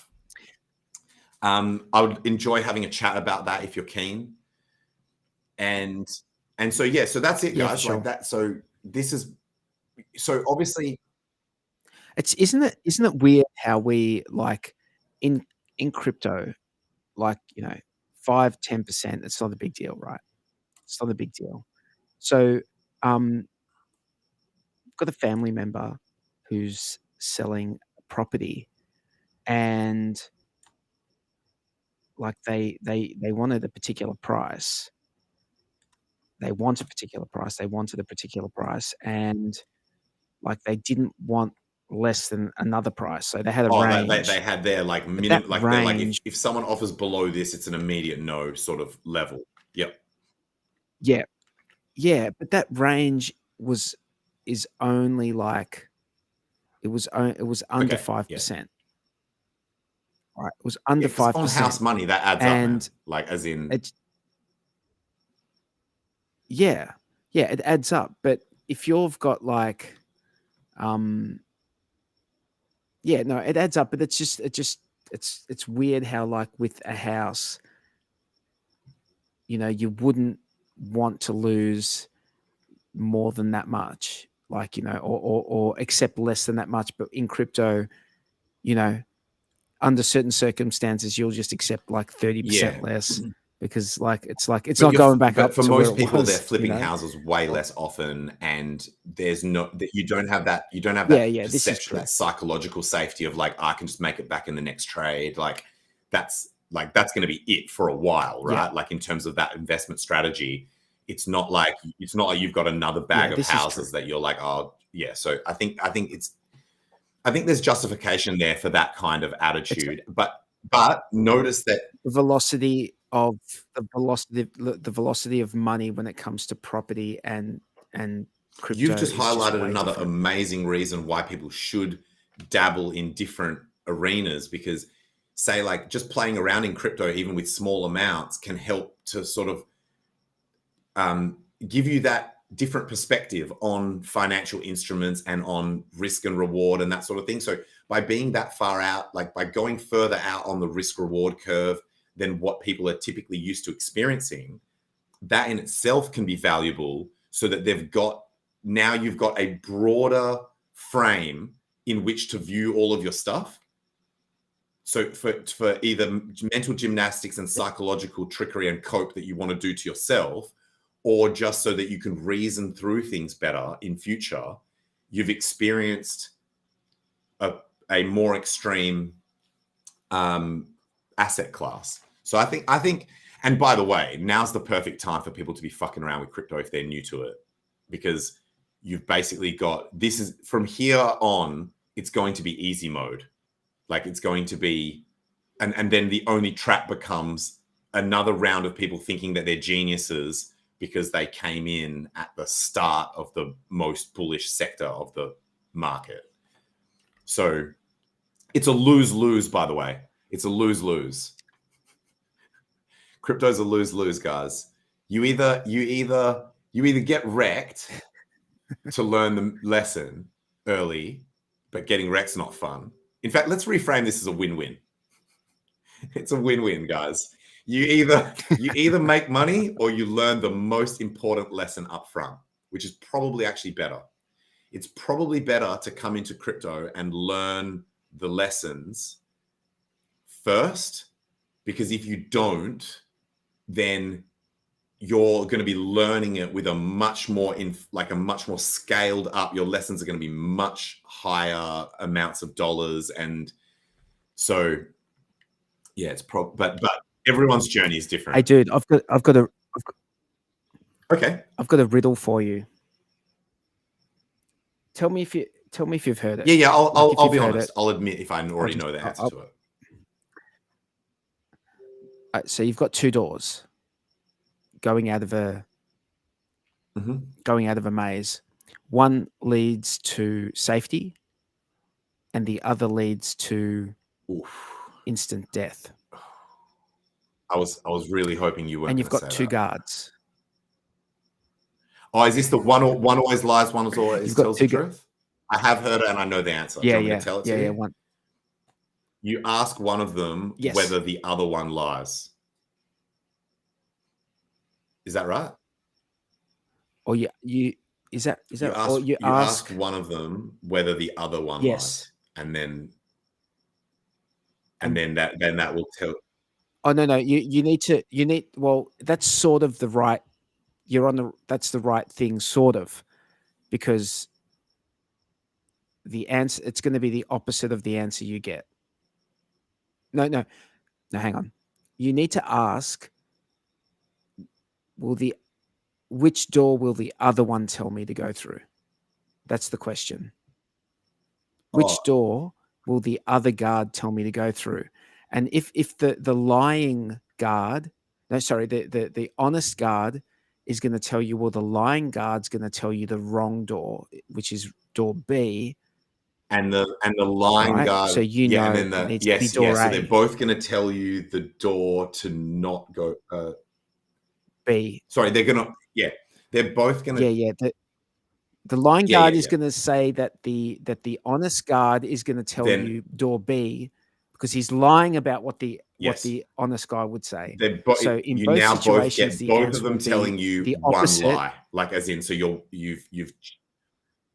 the same thing, and then you know that whichever one guard you ask, you know that it's going to be the other door to the answer. Yep, there's one. So you just rechange it so that both of them are going to lie. Like, so both of them are going to give you the lie door, like the yes, they're both going to give you the lie door. So you ask that question, then go through the other door. Yep. To safety. Yeah. That's it. Yeah. So you were like the theory. I think it's the still, logic was correct. I think you still Yeah. might be able to work it out from what I said, but it's just you need to do an extra step yourself or some shit. Like you need to do an extra Because you only step. can I think ask one asking the question I question. asked means that then you can work out You, which one is the, oh shit, but then you, yeah, sorry, yeah, no, then you're fucked. Then you're you fucked don't because know then you're which like, door. then Yeah, you're like, you can only ask you one know question. who lies and who tells the truth, but you run out of questions. Yeah, that's it. So That's right. you are Yeah. right. You are right. Yeah, I think that's right. I think it's from a movie. I think it's I from think, yeah, I Labyrinth. think that's where I've seen some shit. Wasn't there? There's Yeah. another movie. There's Dozer. another movie where Dozer isn't it? with There's a guy. There's the a guy info. and a girl, and they've both got through the maze, and then is it maybe it's the same movie that you're talking about, and then I can't remember, and then he gives her the door, and then she tries one and then dies or something. I don't know because she's the bad guy. Fuck knows. If anyone knows what I'm talking about, even though I did a terrible job of explaining it, put it in the comments. Were we going to look at some comments, bro? I don't know. Are there some comments in here? Let's see who's here. Bro, the freaking the closeness that we are to, you know how Fetch Oracle is like almost ready to launch? Oh, we're going to talk about mixers. yeah. I So was trying to I just remember. looked at like round tripping some bags through privacy solutions, and it wasn't good, man. Like I looked at Blockblend, Pulse LN, and GoPulse.com's privacy guide, which does a round trip through Monero or swaps to Monero. And the percentage damage that it does to your stack is fucked, bro. It was like they varied 5 to 10% depending on those three. One was 5. I think GoPulse was 5%. Blockblend was like 10%. And Pulse LN was like 7.5% to round trip the bag to get some privacy. And I'm like, man, like, dude, on $1 million, that's $100,000 that you have to spend just to not have your shit getting fucked. That's fucked. That's completely fucked. I said like again, didn't I? So, yes, it's not feasible. It's just not realistic, bro. It's just not realistic. We need a solution that.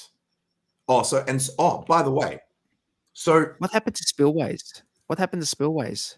Oh, I need to go back and retry it. I haven't used it for a while. I do need to go and try that. Retry. Oh, I remember looking at it a couple of months ago, and there was just no anonymity set. There was just not enough. And no relays. Almost Remember, ridiculous. at the time there was no relays, so you had to pay. Yeah. So it's fine if the wallet that you're trying to go to already has Pulse in it, but if it's a blank wallet, you can't do it because you need a wallet. You need some other wallet to pay the gas because there's no relay. There were no relays at the time. That may have been changed.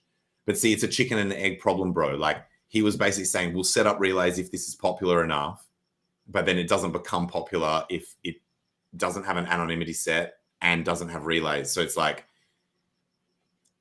do you know what I mean? So the popularity is the anonymity set is the thing that is going to help like justify them to set up the relays. And so then it's like a thing that doesn't get started. And then, so I haven't been in here to check for a while, but I'll ask. Oh, they've got a roadmap. Yeah. Gitbook. They've got a roadmap. So do you know anything about ThorChain? Like the thing about ThorChain is it doesn't have PulseChain as something you can go to, but as something to go from BTC to Ethereum and back, and maybe a few other options at scale. I don't think there's a centralized exchange. The two that I keep trying. Is there one that starts with W as well? So there's two that I keep trying that have this claim, like what ThorChain has, and I've tried several times, and have not had a smooth experience. ThorSwap.finance is the only, in quotation marks, decentralized, Is that other? no, or minimal third party. It's basically a permissionless swap, I think. Dude, I'm getting my laptop so that I can. I'm gonna literally, because the other name of that other protocol. So there's two of them that they sound dope, and even Eric Wall, I think, was like promoting one of them. I can't remember this one that starts with W, but every time I go to use them, I'm like, no, this is still not like smooth enough, sort of thing. But they've both got a similar idea of having, it's like this layer zero shit where their chain is the shit that connects all the chains, and it has privacy and. You know what I'm talking. I'm about to get it though. The layer zero guys. Yeah, I mean, there's that one as well that they're actually called layer zero, but this one's called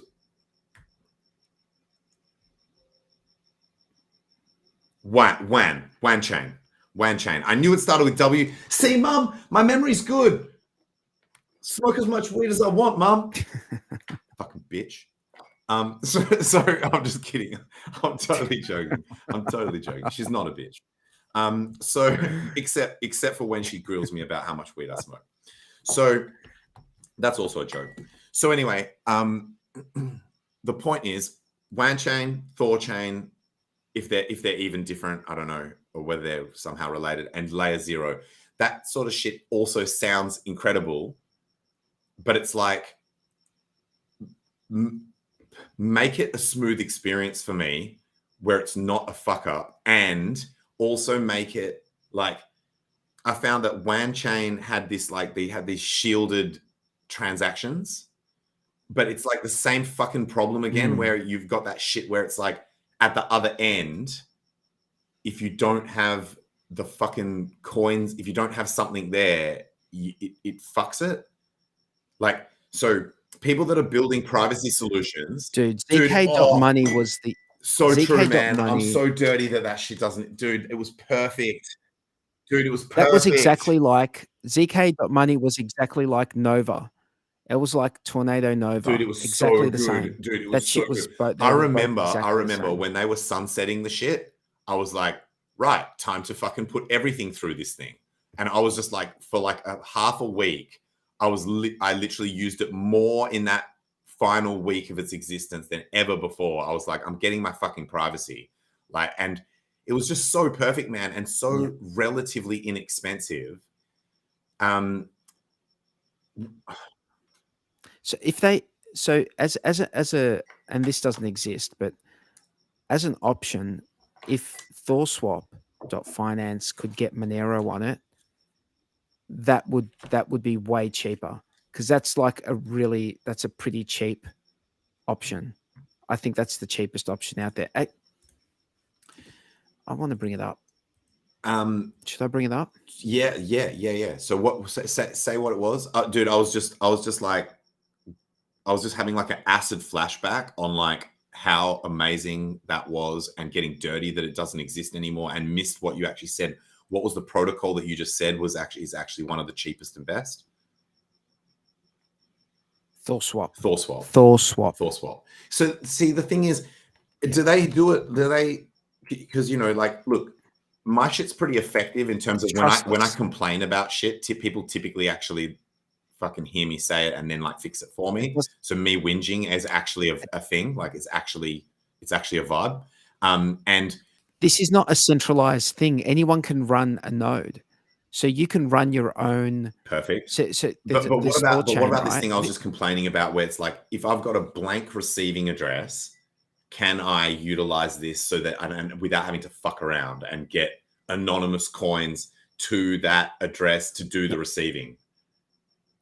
No. What I was saying is if you can bridge relatively costlessly, like very low cost to Monero, then you can then bridge back from Monero onto some other chain, and it's the same shit. Yeah. Right. Alternatively, you can use something like Secret Network, but I think So Monero would be did you better. say that the problem was that ThorSwap doesn't have PulseChain yet? It doesn't have PulseChain. All right, let's light them up. For it to, Let's light them the fuck yeah, up. but they don't. That's not how it works, dude. It's permissionless. Someone would have to decide to run a ThorChain node, and then also run a PulseChain. I think they run both. They run PulseChain and the ThorChain node in one thing. So it's like together, and then the person or the people or the entity, which they're anonymous entities that do this. The anonymous entities that run this node. Hang on, let me just. But then someone would have to create their own front end, right? If this ThorSwap finance doesn't support, like if the front end doesn't show PulseChain. No, they will support it. If someone does a node and there's liquidity, because the people who run the node need to put up, they need to go and buy the native token on ThorChain and they have to buy pair them and pair them together. No, that's collateral, and what that does is like a it's collateral that they have to put up in case some shit goes wrong with their swap, and the person making the swap gets fucked. Their rune gets used to reimburse that person, right? So the person doing the swap can never get fucked over. And it's all trustless though, right? Like as in it's not. It's all trustless. It's like it's like a cross-chain swap, and you don't swap. It's not a bridge, so you're not getting like a wrapped token.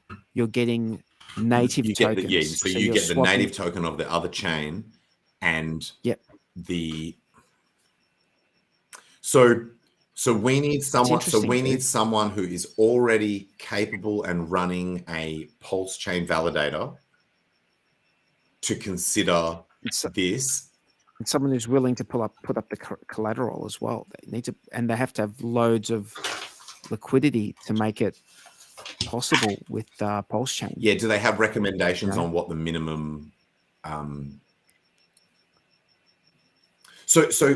amount that you put up of the token is going to affect the slippage of, because it's cross-chain. Do you know how I think would be the most effective way to have the chance that someone will set this up? Because I don't run validators yet, so I can't do it. But I think rather than putting it out to the community and saying, "Hey, can someone do this?" we just raise awareness of how this thing works, and that currently you can do it by if you find a bridge that is cheap, and reliable and trustable, that goes from Pulse to any one of these chains, then it's only a 2-step process to then do whatever it is that we're talking about, where you can then go in and out of Monero and all that shit, right? And you're saying it's relatively inexpensive once you're doing it through this, yeah? Let me bring it up, dude. Let me bring it up. I don't know why. Assuming that's the case, for some reason, Jexa's not coming up. I don't know why he's not coming up. Hey, Jexa, are you there? Yeah, can you hear me? Oh, I can hear you. I'm not sure if the people in the chat can hear you, but I can't see. Okay. I can't even see a non box. Hey guys, can you guys in the chat? Can you hear Jexa talking? Check 1 2. Check 1 2. How does your voice come through but no video box? Yeah, I don't know. I didn't think I was live, so I was just sitting here quietly. 43. Have you clicked the button? Yeah, everyone can hear you. Oh, weird. Oh, as long as everyone can hear me. 43. I was clicked without video anyway. Have you clicked? Yeah, they can hear you, Jexa. They just can't see you. That's fine. You haven't got a video. You haven't got your camera anyway. Yeah, that's weird that the camera's not coming up as at least a blank box. Yeah, it's interesting you're talking about ThorChain, because I actually Eric Voorhees has been banging on about it, and I thought, all right, I better go have a look at it and see what it's all about. And I've done exactly what you were talking about, 43. I went and had a look at all the validating side of things just to see what was required, and Yep. it's pretty involved. My take on it is a couple of things that make it difficult. One of them, there's only, I think it's at the moment about 100, 120 validators in the rotation, and the way you get auto booted after, I can't remember what the time period was, but you get auto booted out of that queue, and then you've got to work your way back in. And the way you work your way back in is based on how much collateral you put up. So obviously people that have got more skin in the game are more likely to get selected. And the other thing which I thought, and I may be a little bit wrong on this, is you had to run a full node on every chain that ThorChain supports. Fuck. Yeah. Yeah. Really? Yeah. Really? Yeah. And that, Okay, I didn't know that that. point I went, fuck it, I'm not trying this. Oh, that actually makes sense, because don't- you have to, as a node operator, Yeah, I you don't know, have to man. be able to verify that. So say someone wants Pulse, they're No, able I to don't send know. any of those assets, and you have to be able to verify that they really did send it. So I think you're right, Jack. So you need every node, not just the one that you want to support. I'm pretty sure I that's don't the way I think read so. it. I could be wrong, but that's the way I thought Really? I read it. Yeah, dude. I Otherwise, could be wrong as how else well. would your node even know whether Because that the person has ThorChain- paid or not? The ThorChain, because you're running both ThorChain and the that other node, well, then the info between ThorChain and the node, let's say they're running a PulseChain node, that info can be trustlessly I've got it, dude. The shared. problem is then, because ThorChain is trusting what those node operators say. Yeah, that's right.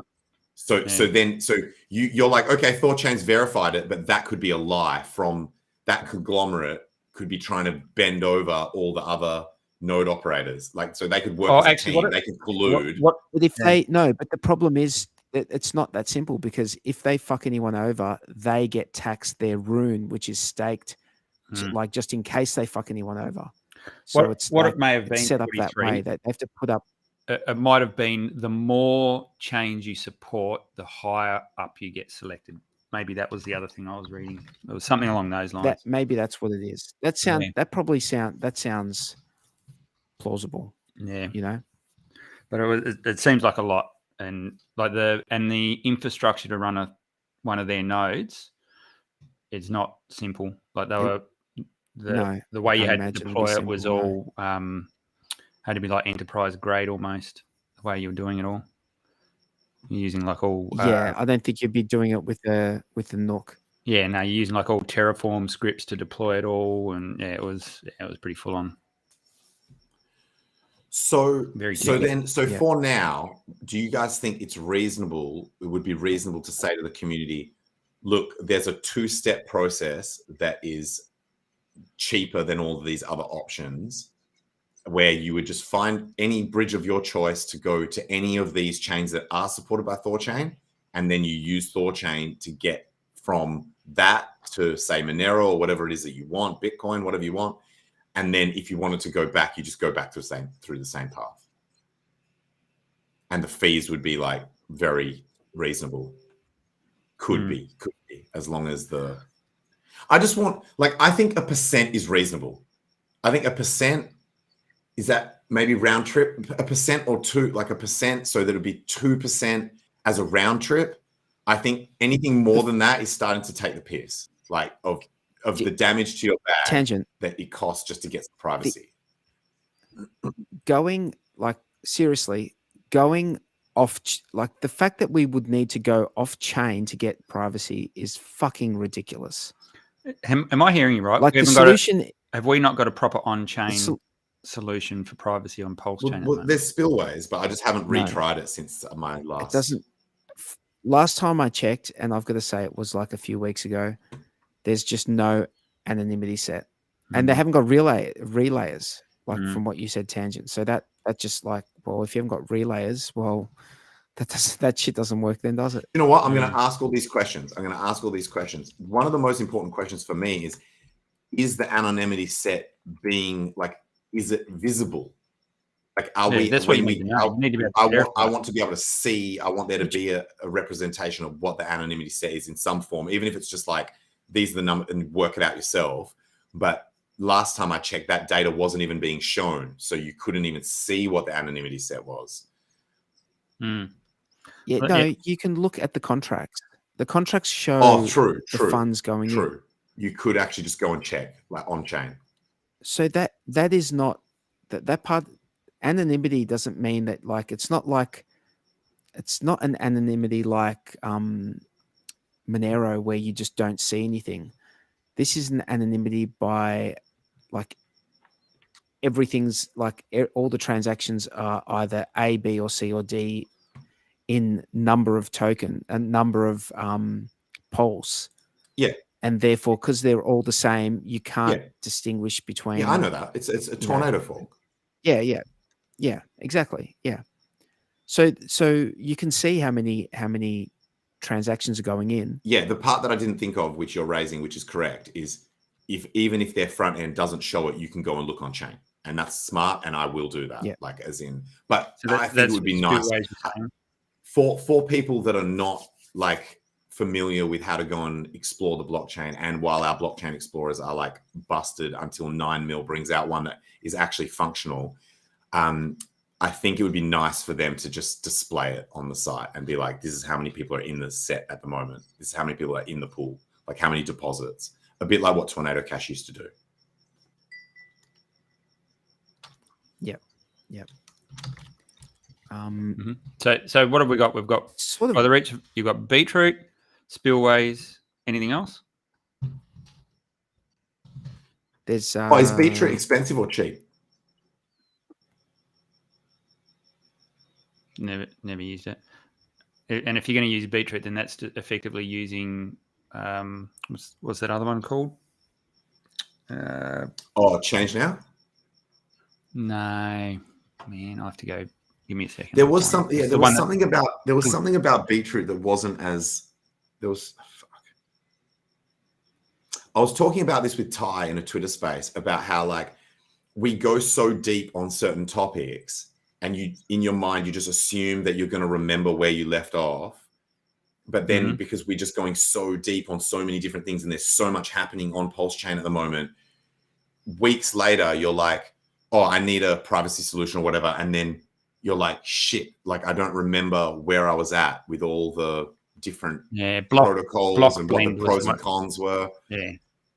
Blockblend was just too expensive. What about fixed? 10%. Was it Fixed float? 10%. Well, I looked at Blockblend to round trip the bag though. Like, that was to go all the way back and then all the way back to Pulse after privatizing. Was 10%. That's crazy. What about Houdini Swap? I didn't look at that one. Yeah, I've got that in my browser tabs to have a look at. I haven't been back. That actually looked all right, but I haven't had a chance to. If anyone is listening to this show and thinks they have like a solution that is inexpensive, relatively speaking, and please mention it. And what about Zenify.io? Oh, I forgot about that one as well. Because that's like a DEX aggregator of privacy. I forgot about that one. But Houdini Swap's a good option. You should check that out. Fixed float. Have you looked into that? I just want someone to do what I normally do for the community and just like go and fucking work it out and then be like with Patias, where I'm like, that's the best one. I've looked at every fucking thing that you can do with any shit, and Patias always gives me the best output in terms of number of coins. I just want someone to say that shit and I'll verify it at some point. But just in the meantime, while I don't have time to go and investigate this shit, I just want someone to tell me the answer and I'll check whether they're right later. There you go. I've just put it in the chat there. So Zenify and Houdini Swap. Yeah, I'll re-look at those. And fixedfloat.com. Yeah, Hurricash seemed to work. It's like wait, what's fixed float? Is that a new one? I haven't heard of it. It's just one that I saw that Houdini Swap used. Oh, okay. But it's its own thing. So you're saying that the Houdini Swap Zenify aggregate? Is that right? Yeah. I think when I looked at these last time, the shit was still expensive. Why is that not letting me connect? I think I did look at these because they, oh yeah, users change now. Oh, it looks like they do have quite a few extra ones though. Stealth X, Changely, Change Now, Exolix, Simple Swap. Dude, this Centify thing I think has like stepped their shit up. Product's still in beta. What do you? Damn. Does it do? Does it go to Monero? Isn't it hilarious how like these people are like, oh, this product's in beta and it's like better than everything that's out there? Well, there was another example of that where I was using it and I looked and I'm like, oh, they still claim that this is in beta, and it was like it smokes everything. So I think it's probably just people being cautious and modest when they do that shit. But assume it's actually true. Do you know what I mean? Don't get complacent. We should Jaxa, get I put we should get a you list up- of all of this stuff, shouldn't we? Absolutely. Yeah. Absolutely. And I've always found that sometimes some things work, some sites work better than other sites, and it's just a matter of when it is, you know. And I don't know why. I can't. Great There's no point. rhyme or reason Dude, to it. great but, point. Great know. point. Sometimes if something's dicking me around, I just go and use a different website, and it works almost straight away. Yeah. So I've found hard resetting the browser, changing. You know how like in Rabby it gives you standard, instant, and slow, or something, or like standard, fast, and instant, or whatever. I find sometimes just clicking on a different one, like different to whatever you were using, can help. Hard resetting the browser, waiting a bit before you hit retry, because sometimes these hardware wallets are actually, their hardware is not actually very elite. And so if they get kind of like, if they're trying to process some shit to do with the transaction, sometimes it takes a little bit of time. So, yeah, I've just found that those, weirdly, Ty tells me that he's never had any problem with that stack of like Rabby on PulseChain. He's never had it like fuck up ever. Yeah, I don't have too many issues. There is a bit of a Trezor issue going on at the moment, but other than that, everything seems okay. What's Trezor issue? Oh, it's just throwing up an iframe error. Yeah, I've been getting that. Yeah, I've been getting that. Logged an issue with them. Yeah, I put an issue on their Trezor repo, and they bounced it around. And someone was looking at it. I've been a bit slack and haven't gotten back to them because they wanted me to try and reproduce the error. And I'm like, man, it happens all the time. I can't give you an exact thing of how it happens. It just does it all the time. Yep. But yeah, if you're having issues, go and report it. That way they'll get on it, because it's not just me. I've noticed it across. I have been having that happen increasingly, and I also have not been able to correlate anecdotally when it happens and when it doesn't happen. Like I'm not like, oh, it's when I'm doing this, and it seems to be more when I'm trying to do this type of transaction. Like I haven't noticed any kind of correlation between activity and error. That's the thing. I cannot pin it down to an exact thing I'm doing. It's just happening randomly all the time. What I've found is, so for that one in particular, I wait. I give it like a minute or two, go and do something else, and then I hit the retry button. Yep, that's exactly. And then my last resort shit is reinstalling the bridge. If I get to a point where nothing helps, I just reinstall the bridge and that's exactly what I've been doing. Yeah. So okay. Yeah. So that's that. Reinstalling the bridge. It's annoying though, because you have to like unplug your Trezor, like shut everything down, install the bridge, and then at that time, because I'm spending that much time doing it anyway, I just reboot the whole computer as well, just to clear everything up. And then you ever jump on a different OS? No. If something's not working on Windows, I'll just jump on Linux. I haven't tried that. I haven't had to go to that level yet of using a different computer or different. Are you talking about like a dual boot thing, or like you go to a completely different computer, or? Yeah, you can just do it off a USB drive or something. Yep. Like just a if you've got a spare, SSD lying around. You can just like have a Linux, just have a few Linux OSs on it. You don't have to have just one. You can have as many as you like on there. What's this lower fees? Lower Are we getting any fees. comments from people who are suggesting what the cheapest, most reliable way to do this might be? Are these guys seriously? Have they got a coin called Puff? Not that I've heard of. I think they have. Look at the. Oh, in terms of the magic, like it's like poof, like magician. Poof. Is that poof? Poof. Oh, like because it's like in a puff of smoke. Yeah, in Australia, Australia, that word has a very different meaning, guys. So I don't want to see any of you buying poof coin. No, I'm just kidding. Buy whatever the fuck you want, bro.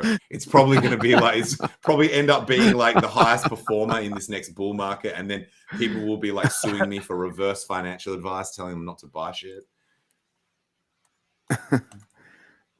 Fixed float right there. What about Zenify? Dude, Zenify looks good at the moment in terms of the number of options it's giving for the trade to occur on cross bridge.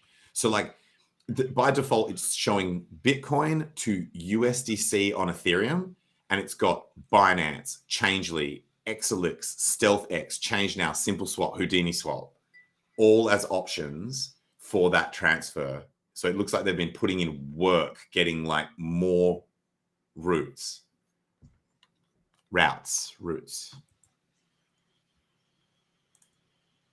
It's cool, dude. Do you know when I was in high school? I was in high school, people thought it was funny to like point at like sometimes tree roots would be growing in a way that they'd be exposed to the surface, and people would point at it and be like, "You want a root?"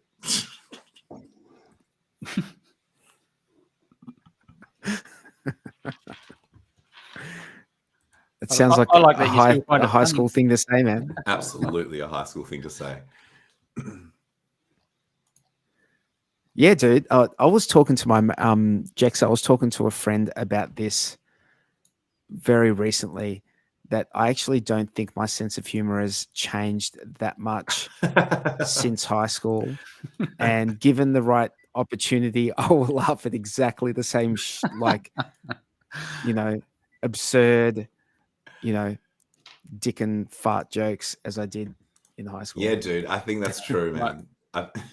My latest thing that I've been getting my jollies at is if you Google or go onto YouTube and do search for invisible danger prank, I just fucking laugh my head off at that shit. I can watch it all day. Go watch invisible danger prank. Well, I won't spoil it. Is it where people will pretend that there's like something dangerous and the other person will react and yeah, that's hilarious. That is legitimately it's cheap thrills, hilarious. Man, I just keep watching it.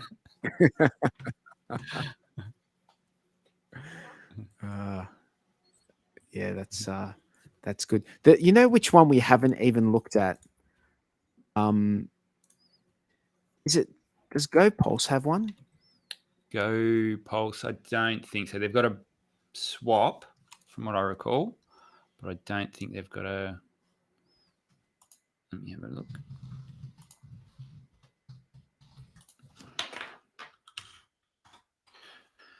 So they've got their plus version coming out. Who knows what's going to be on that? Plus version. Yeah, you haven't heard about that? So what's that? Well, they're bringing out a paid feature set, and I'm assuming it's going to have more advanced things for HEX staking and who knows what else. They're keeping it under wraps a little bit, but it's. I think you're gonna have to be a power user to warrant how much they want to charge per month. They're pricing it at about $55 US a month. So which is when you take into account a lot of exchange fees and things like that for us plebs out in Australia, where we get beaten around by exchange rates. That's getting up there from. There's not too many subscriptions I have that charge anywhere near that. And what do you get for it? Well, that's the thing. I don't know. It may actually be worth it. I don't know. It depends what. You might not have to pay high fees to exchange. Who knows? You might get something. You might get something on the back end out of it. Yeah, exactly. Yeah, there may be a revenue stream or something. Who knows? I've got no idea. But, I like the levels that Spillways has chosen now, because they had been modifying the amounts, like those discrete levels that you can deposit at, and it's like the highest one is $2,000 and the lowest one is like $50. So it's like $50, $200, $500, $2,000. And I think that's dope. Like, as in, if I was in control of this, that's exactly what I would choose. There's no point mixing less than $50. Like, you don't need people to be able to mix dust, and you don't need to mix probably more than about 2K at a time. You can do multiple. If you want to do 10 grand, just do, and it just helps the anonymity set. Because if you start to have brackets that are like, if you let people mix like 10 grand or whatever, then the person that wants to do 10 grand will just go to the 10 grand pool, and then you're missing out on five transactions to blur the $2,000 pool. So I think this is perfect. It might be a little bit annoying for people that are trying to do privacy in big scale, but I think this is a good compromise. It doesn't seem to show the anonymity set on the site, but I'm about to ask them about that. So is there any other questions you want me to ask them? I'm about to ask, is there a relayer for PLS yet? And does the front end have a way to see the anonymity set? Should we ask them anything else? No, we should. Yeah, we should start a thread on Twitter and get the actual teams to chime in on their various things. And you can have While we're on this topic, actually, can you guys? I had this moment where, you know how when we first talked about Coast, I was like, nah, if it's KYC, it's a deal breaker for me. I'm not using it. I was just thinking, like, maybe a day or two ago, I was like, hang on a second. Why did I have such a hard on for no KYC when this is a step away from your bank, right? Like, you're effectively, if you're doing this, you're going back to legacy, which is KYC'd. Yeah. So do you guys either remember why I had a problem with it, or can you think of a reason why that would be a problem, or was I just tripping at the time? No, what the problem is that they were requesting your tax file number. And that's something that I don't even give to banks most of the time. But that's an optional thing for a bank. So, and Coast to use Coast, you need to give them that. My understanding is yes. I haven't gone through the account setup process. Yeah. So that may have changed. I'll ask the guys, because I know they've just enabled corporate accounts and trust accounts and things like that as well. So maybe they've changed a few things. Speaking of, actually, but the KYC thing doesn't bother me. That's expected. Like, you've got to if you're going to play in legacy, you've got to be expected to KYC. But that's how much information you've got to give. Do you guys remember who out of the people who were like the front-facing people of Coast, there was someone on that list who I like know, but then when someone listed off the people who are like the front-facing people, I didn't recognize any of the names. Who was it that we know who was involved in it and was public? It would be Stoic and Resolute, would be the two that you probably know. No, it wasn't them. I thought there was someone involved in the project that I like actually know. And when I say know, I mean like internet know. Maybe I'm getting the whole project confused with something else. Who knows? Too long ago, man. In crypto years, that was like 2 decades ago. So, guys, I'm gonna duck out, but you guys keep going. Up to you, Jexa. Up to you, Jexa, whether you want to call it here or continue. Yeah, maybe go for another half hour or so, and then we'll call it. I'm not sure how long you guys have been running for. Sounds good. 43. 43. Just remember that I don't have admin on this channel, so you'll need to cut. Oh, don't No, you? I don't. I'm logged in as I'm Oh, logged right. in as a pleb. So I totally forgot that was the case. so you would have to like come back in half an hour. So if you can't do that, we just need to end it here. Yeah, we'll wrap it if that's the case. So maybe outros. Yeah. So sorry, guys. I started at 9:30, so I've been No, going that's for all almost good, man. That's all good. 2.5 hours. So yeah, I've got an early start tomorrow. Yeah. So next week we'll be able outros. to do that shit where I can carry the stream after in the post. And so outros. Let's do outros. I guess I can kick it off then. What I've noticed, and we've been saying this for a while, and I said this the last few weeks running as well, that that's all green candles going up. What we're actually noticing now, what I'm hearing now, is a lot more people are acknowledging that we're in the bull market. I think we've been in it for the whole year, 6 or 8 months. Yeah, for the whole year. Now you're starting to see that big sentiment shift. Yep. So can be a little bit concerning, because if everyone gets too far ahead of themselves with what's going on, you've got to just be careful of that. But I think it's good now that everyone's starting to acknowledge it, and then we'll gradually see that sentiment build up. We've just had the main man at BlackRock come out and give Bitcoin the kiss. Did he really hold up that book of? Did he really hold up the Bitcoin Standard, or was that photoshopped? There's a picture of him. I think it must have been photoshopped. I saw a picture of him in an interview holding up the Bitcoin Standard by Saifedean Ammous. I was like, no way, bro. No, that might be a step too far. Yeah. But he's come out and he's anointed it now. So all of his buddies and cronies are obviously in a position where they can now, they've got their ducks in a row, so they can come in how they have always wanted to. So yeah, it'll be interesting to see how that changes the market. I think there's some good and bad in that capital inflows, but also a lot more shenanigans in terms of paper Bitcoin and things like that get traded. But I think all in all, it's shaping up for a pretty good run up for the next year or two. And yeah, I can really start to feel that sentiment change now. So yeah, if you hung around for this long, congrats. You deserve everything that comes in the next couple of years. Agreed. Absolutely. Agreed. My outro is just the standard. Shout out the Tang Gang. And also after, like literally when this stream ends, I'm going over to the Yacht Telegram, which is TG Yacht, which is now like my kind of like my community. It's like, even though it's not my coin, I'm using that Telegram as my sort of like content community. And we are going to be voting on the logo that is going to be used for that yacht coin literally when this stream ends. So if you guys want to be involved in that process, you want to see all the pictures of golden yachts and shit that have been submitted as potential logos for the coin and be a part of that decision-making process, because it's a for the community, by the community project, then hop on over to that Telegram and come and watch the magic happen as some of the like greatest graphics designers that exist in the community. And I'm not exaggerating.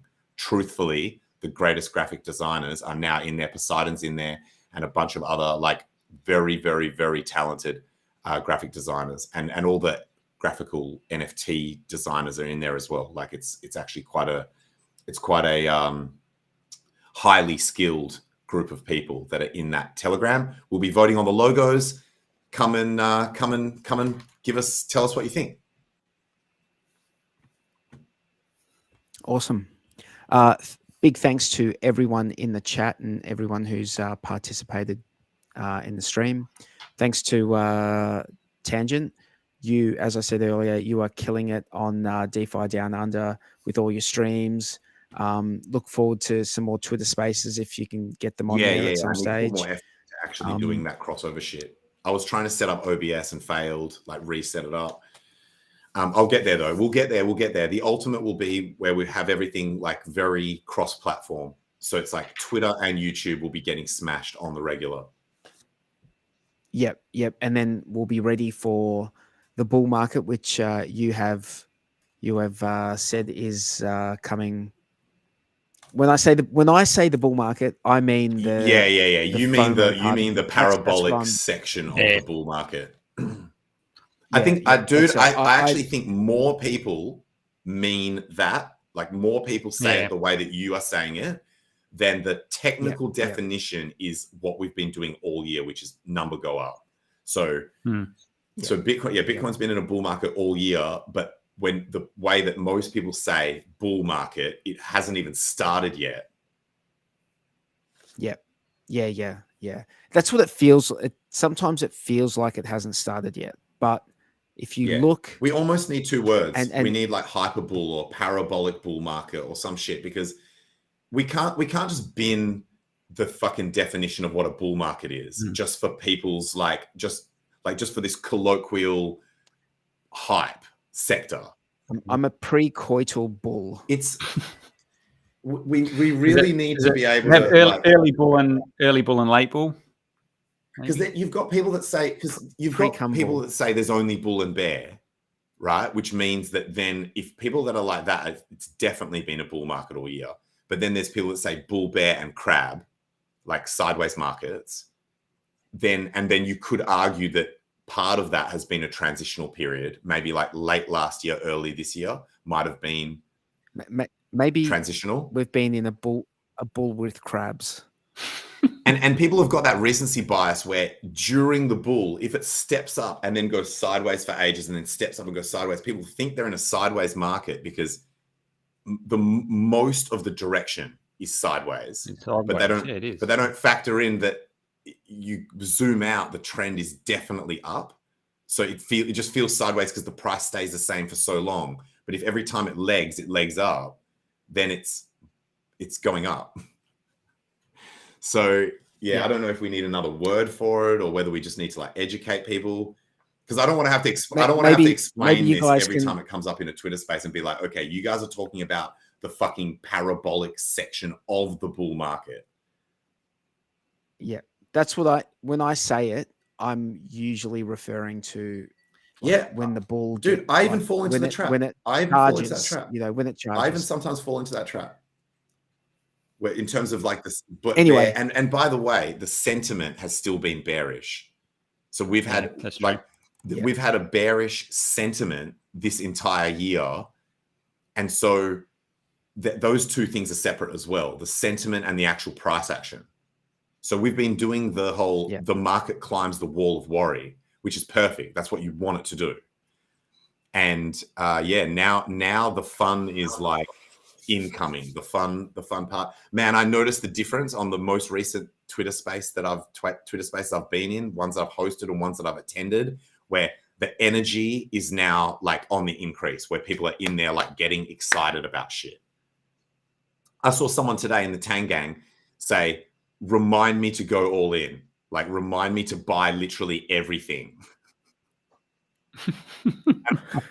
Like that is the correct attitude for this sector. Like it's like get greedy as fuck. Like get greedy. It's just like, because it's like theoretically this is the period where you're exposed to lower risk, or say the similar risk as recent, but with less chance for waiting. So we are in a risk reduced, reward exaggerated, time beneficial or time sensitive area of the market. It's like literally the best time to be positioning yourself, where you don't have to wait very long, you don't have very much downside risk, and the upside potential is starting to be realized by more and more people. So dude, it's just like, this is it. This is the best time to be getting involved in crypto. This is the time. This is it. I gave the analogy. Ironically, but I gave this analogy. It's like a train at a train station that has been sitting there with its fucking doors open for like 2 years, where you can get on and off the train as much as you want, right? But very soon that thing is about to launch at hyperspeed, and if you're standing next to the on the platform, or you're on the train but you're not sitting down and properly strapped in, both of those situations, you're fucked. So yeah, I agree. I like the analogy. What's ironic about this, where we are right now, is that people looking from afar at charts and the crypto market don't feel very motivated to invest, and that's the irony. Because as you said, Tangent, I think right now is, when I say right now, I mean in this general period of time, in the next like weeks, months, is probably, you know, the best time if you haven't already made a move. But you know, we could go on about this stuff all night. I've got an early start tomorrow. So thanks everyone for your time, and we will see you next week. Nice to chat. Cheers. Thanks.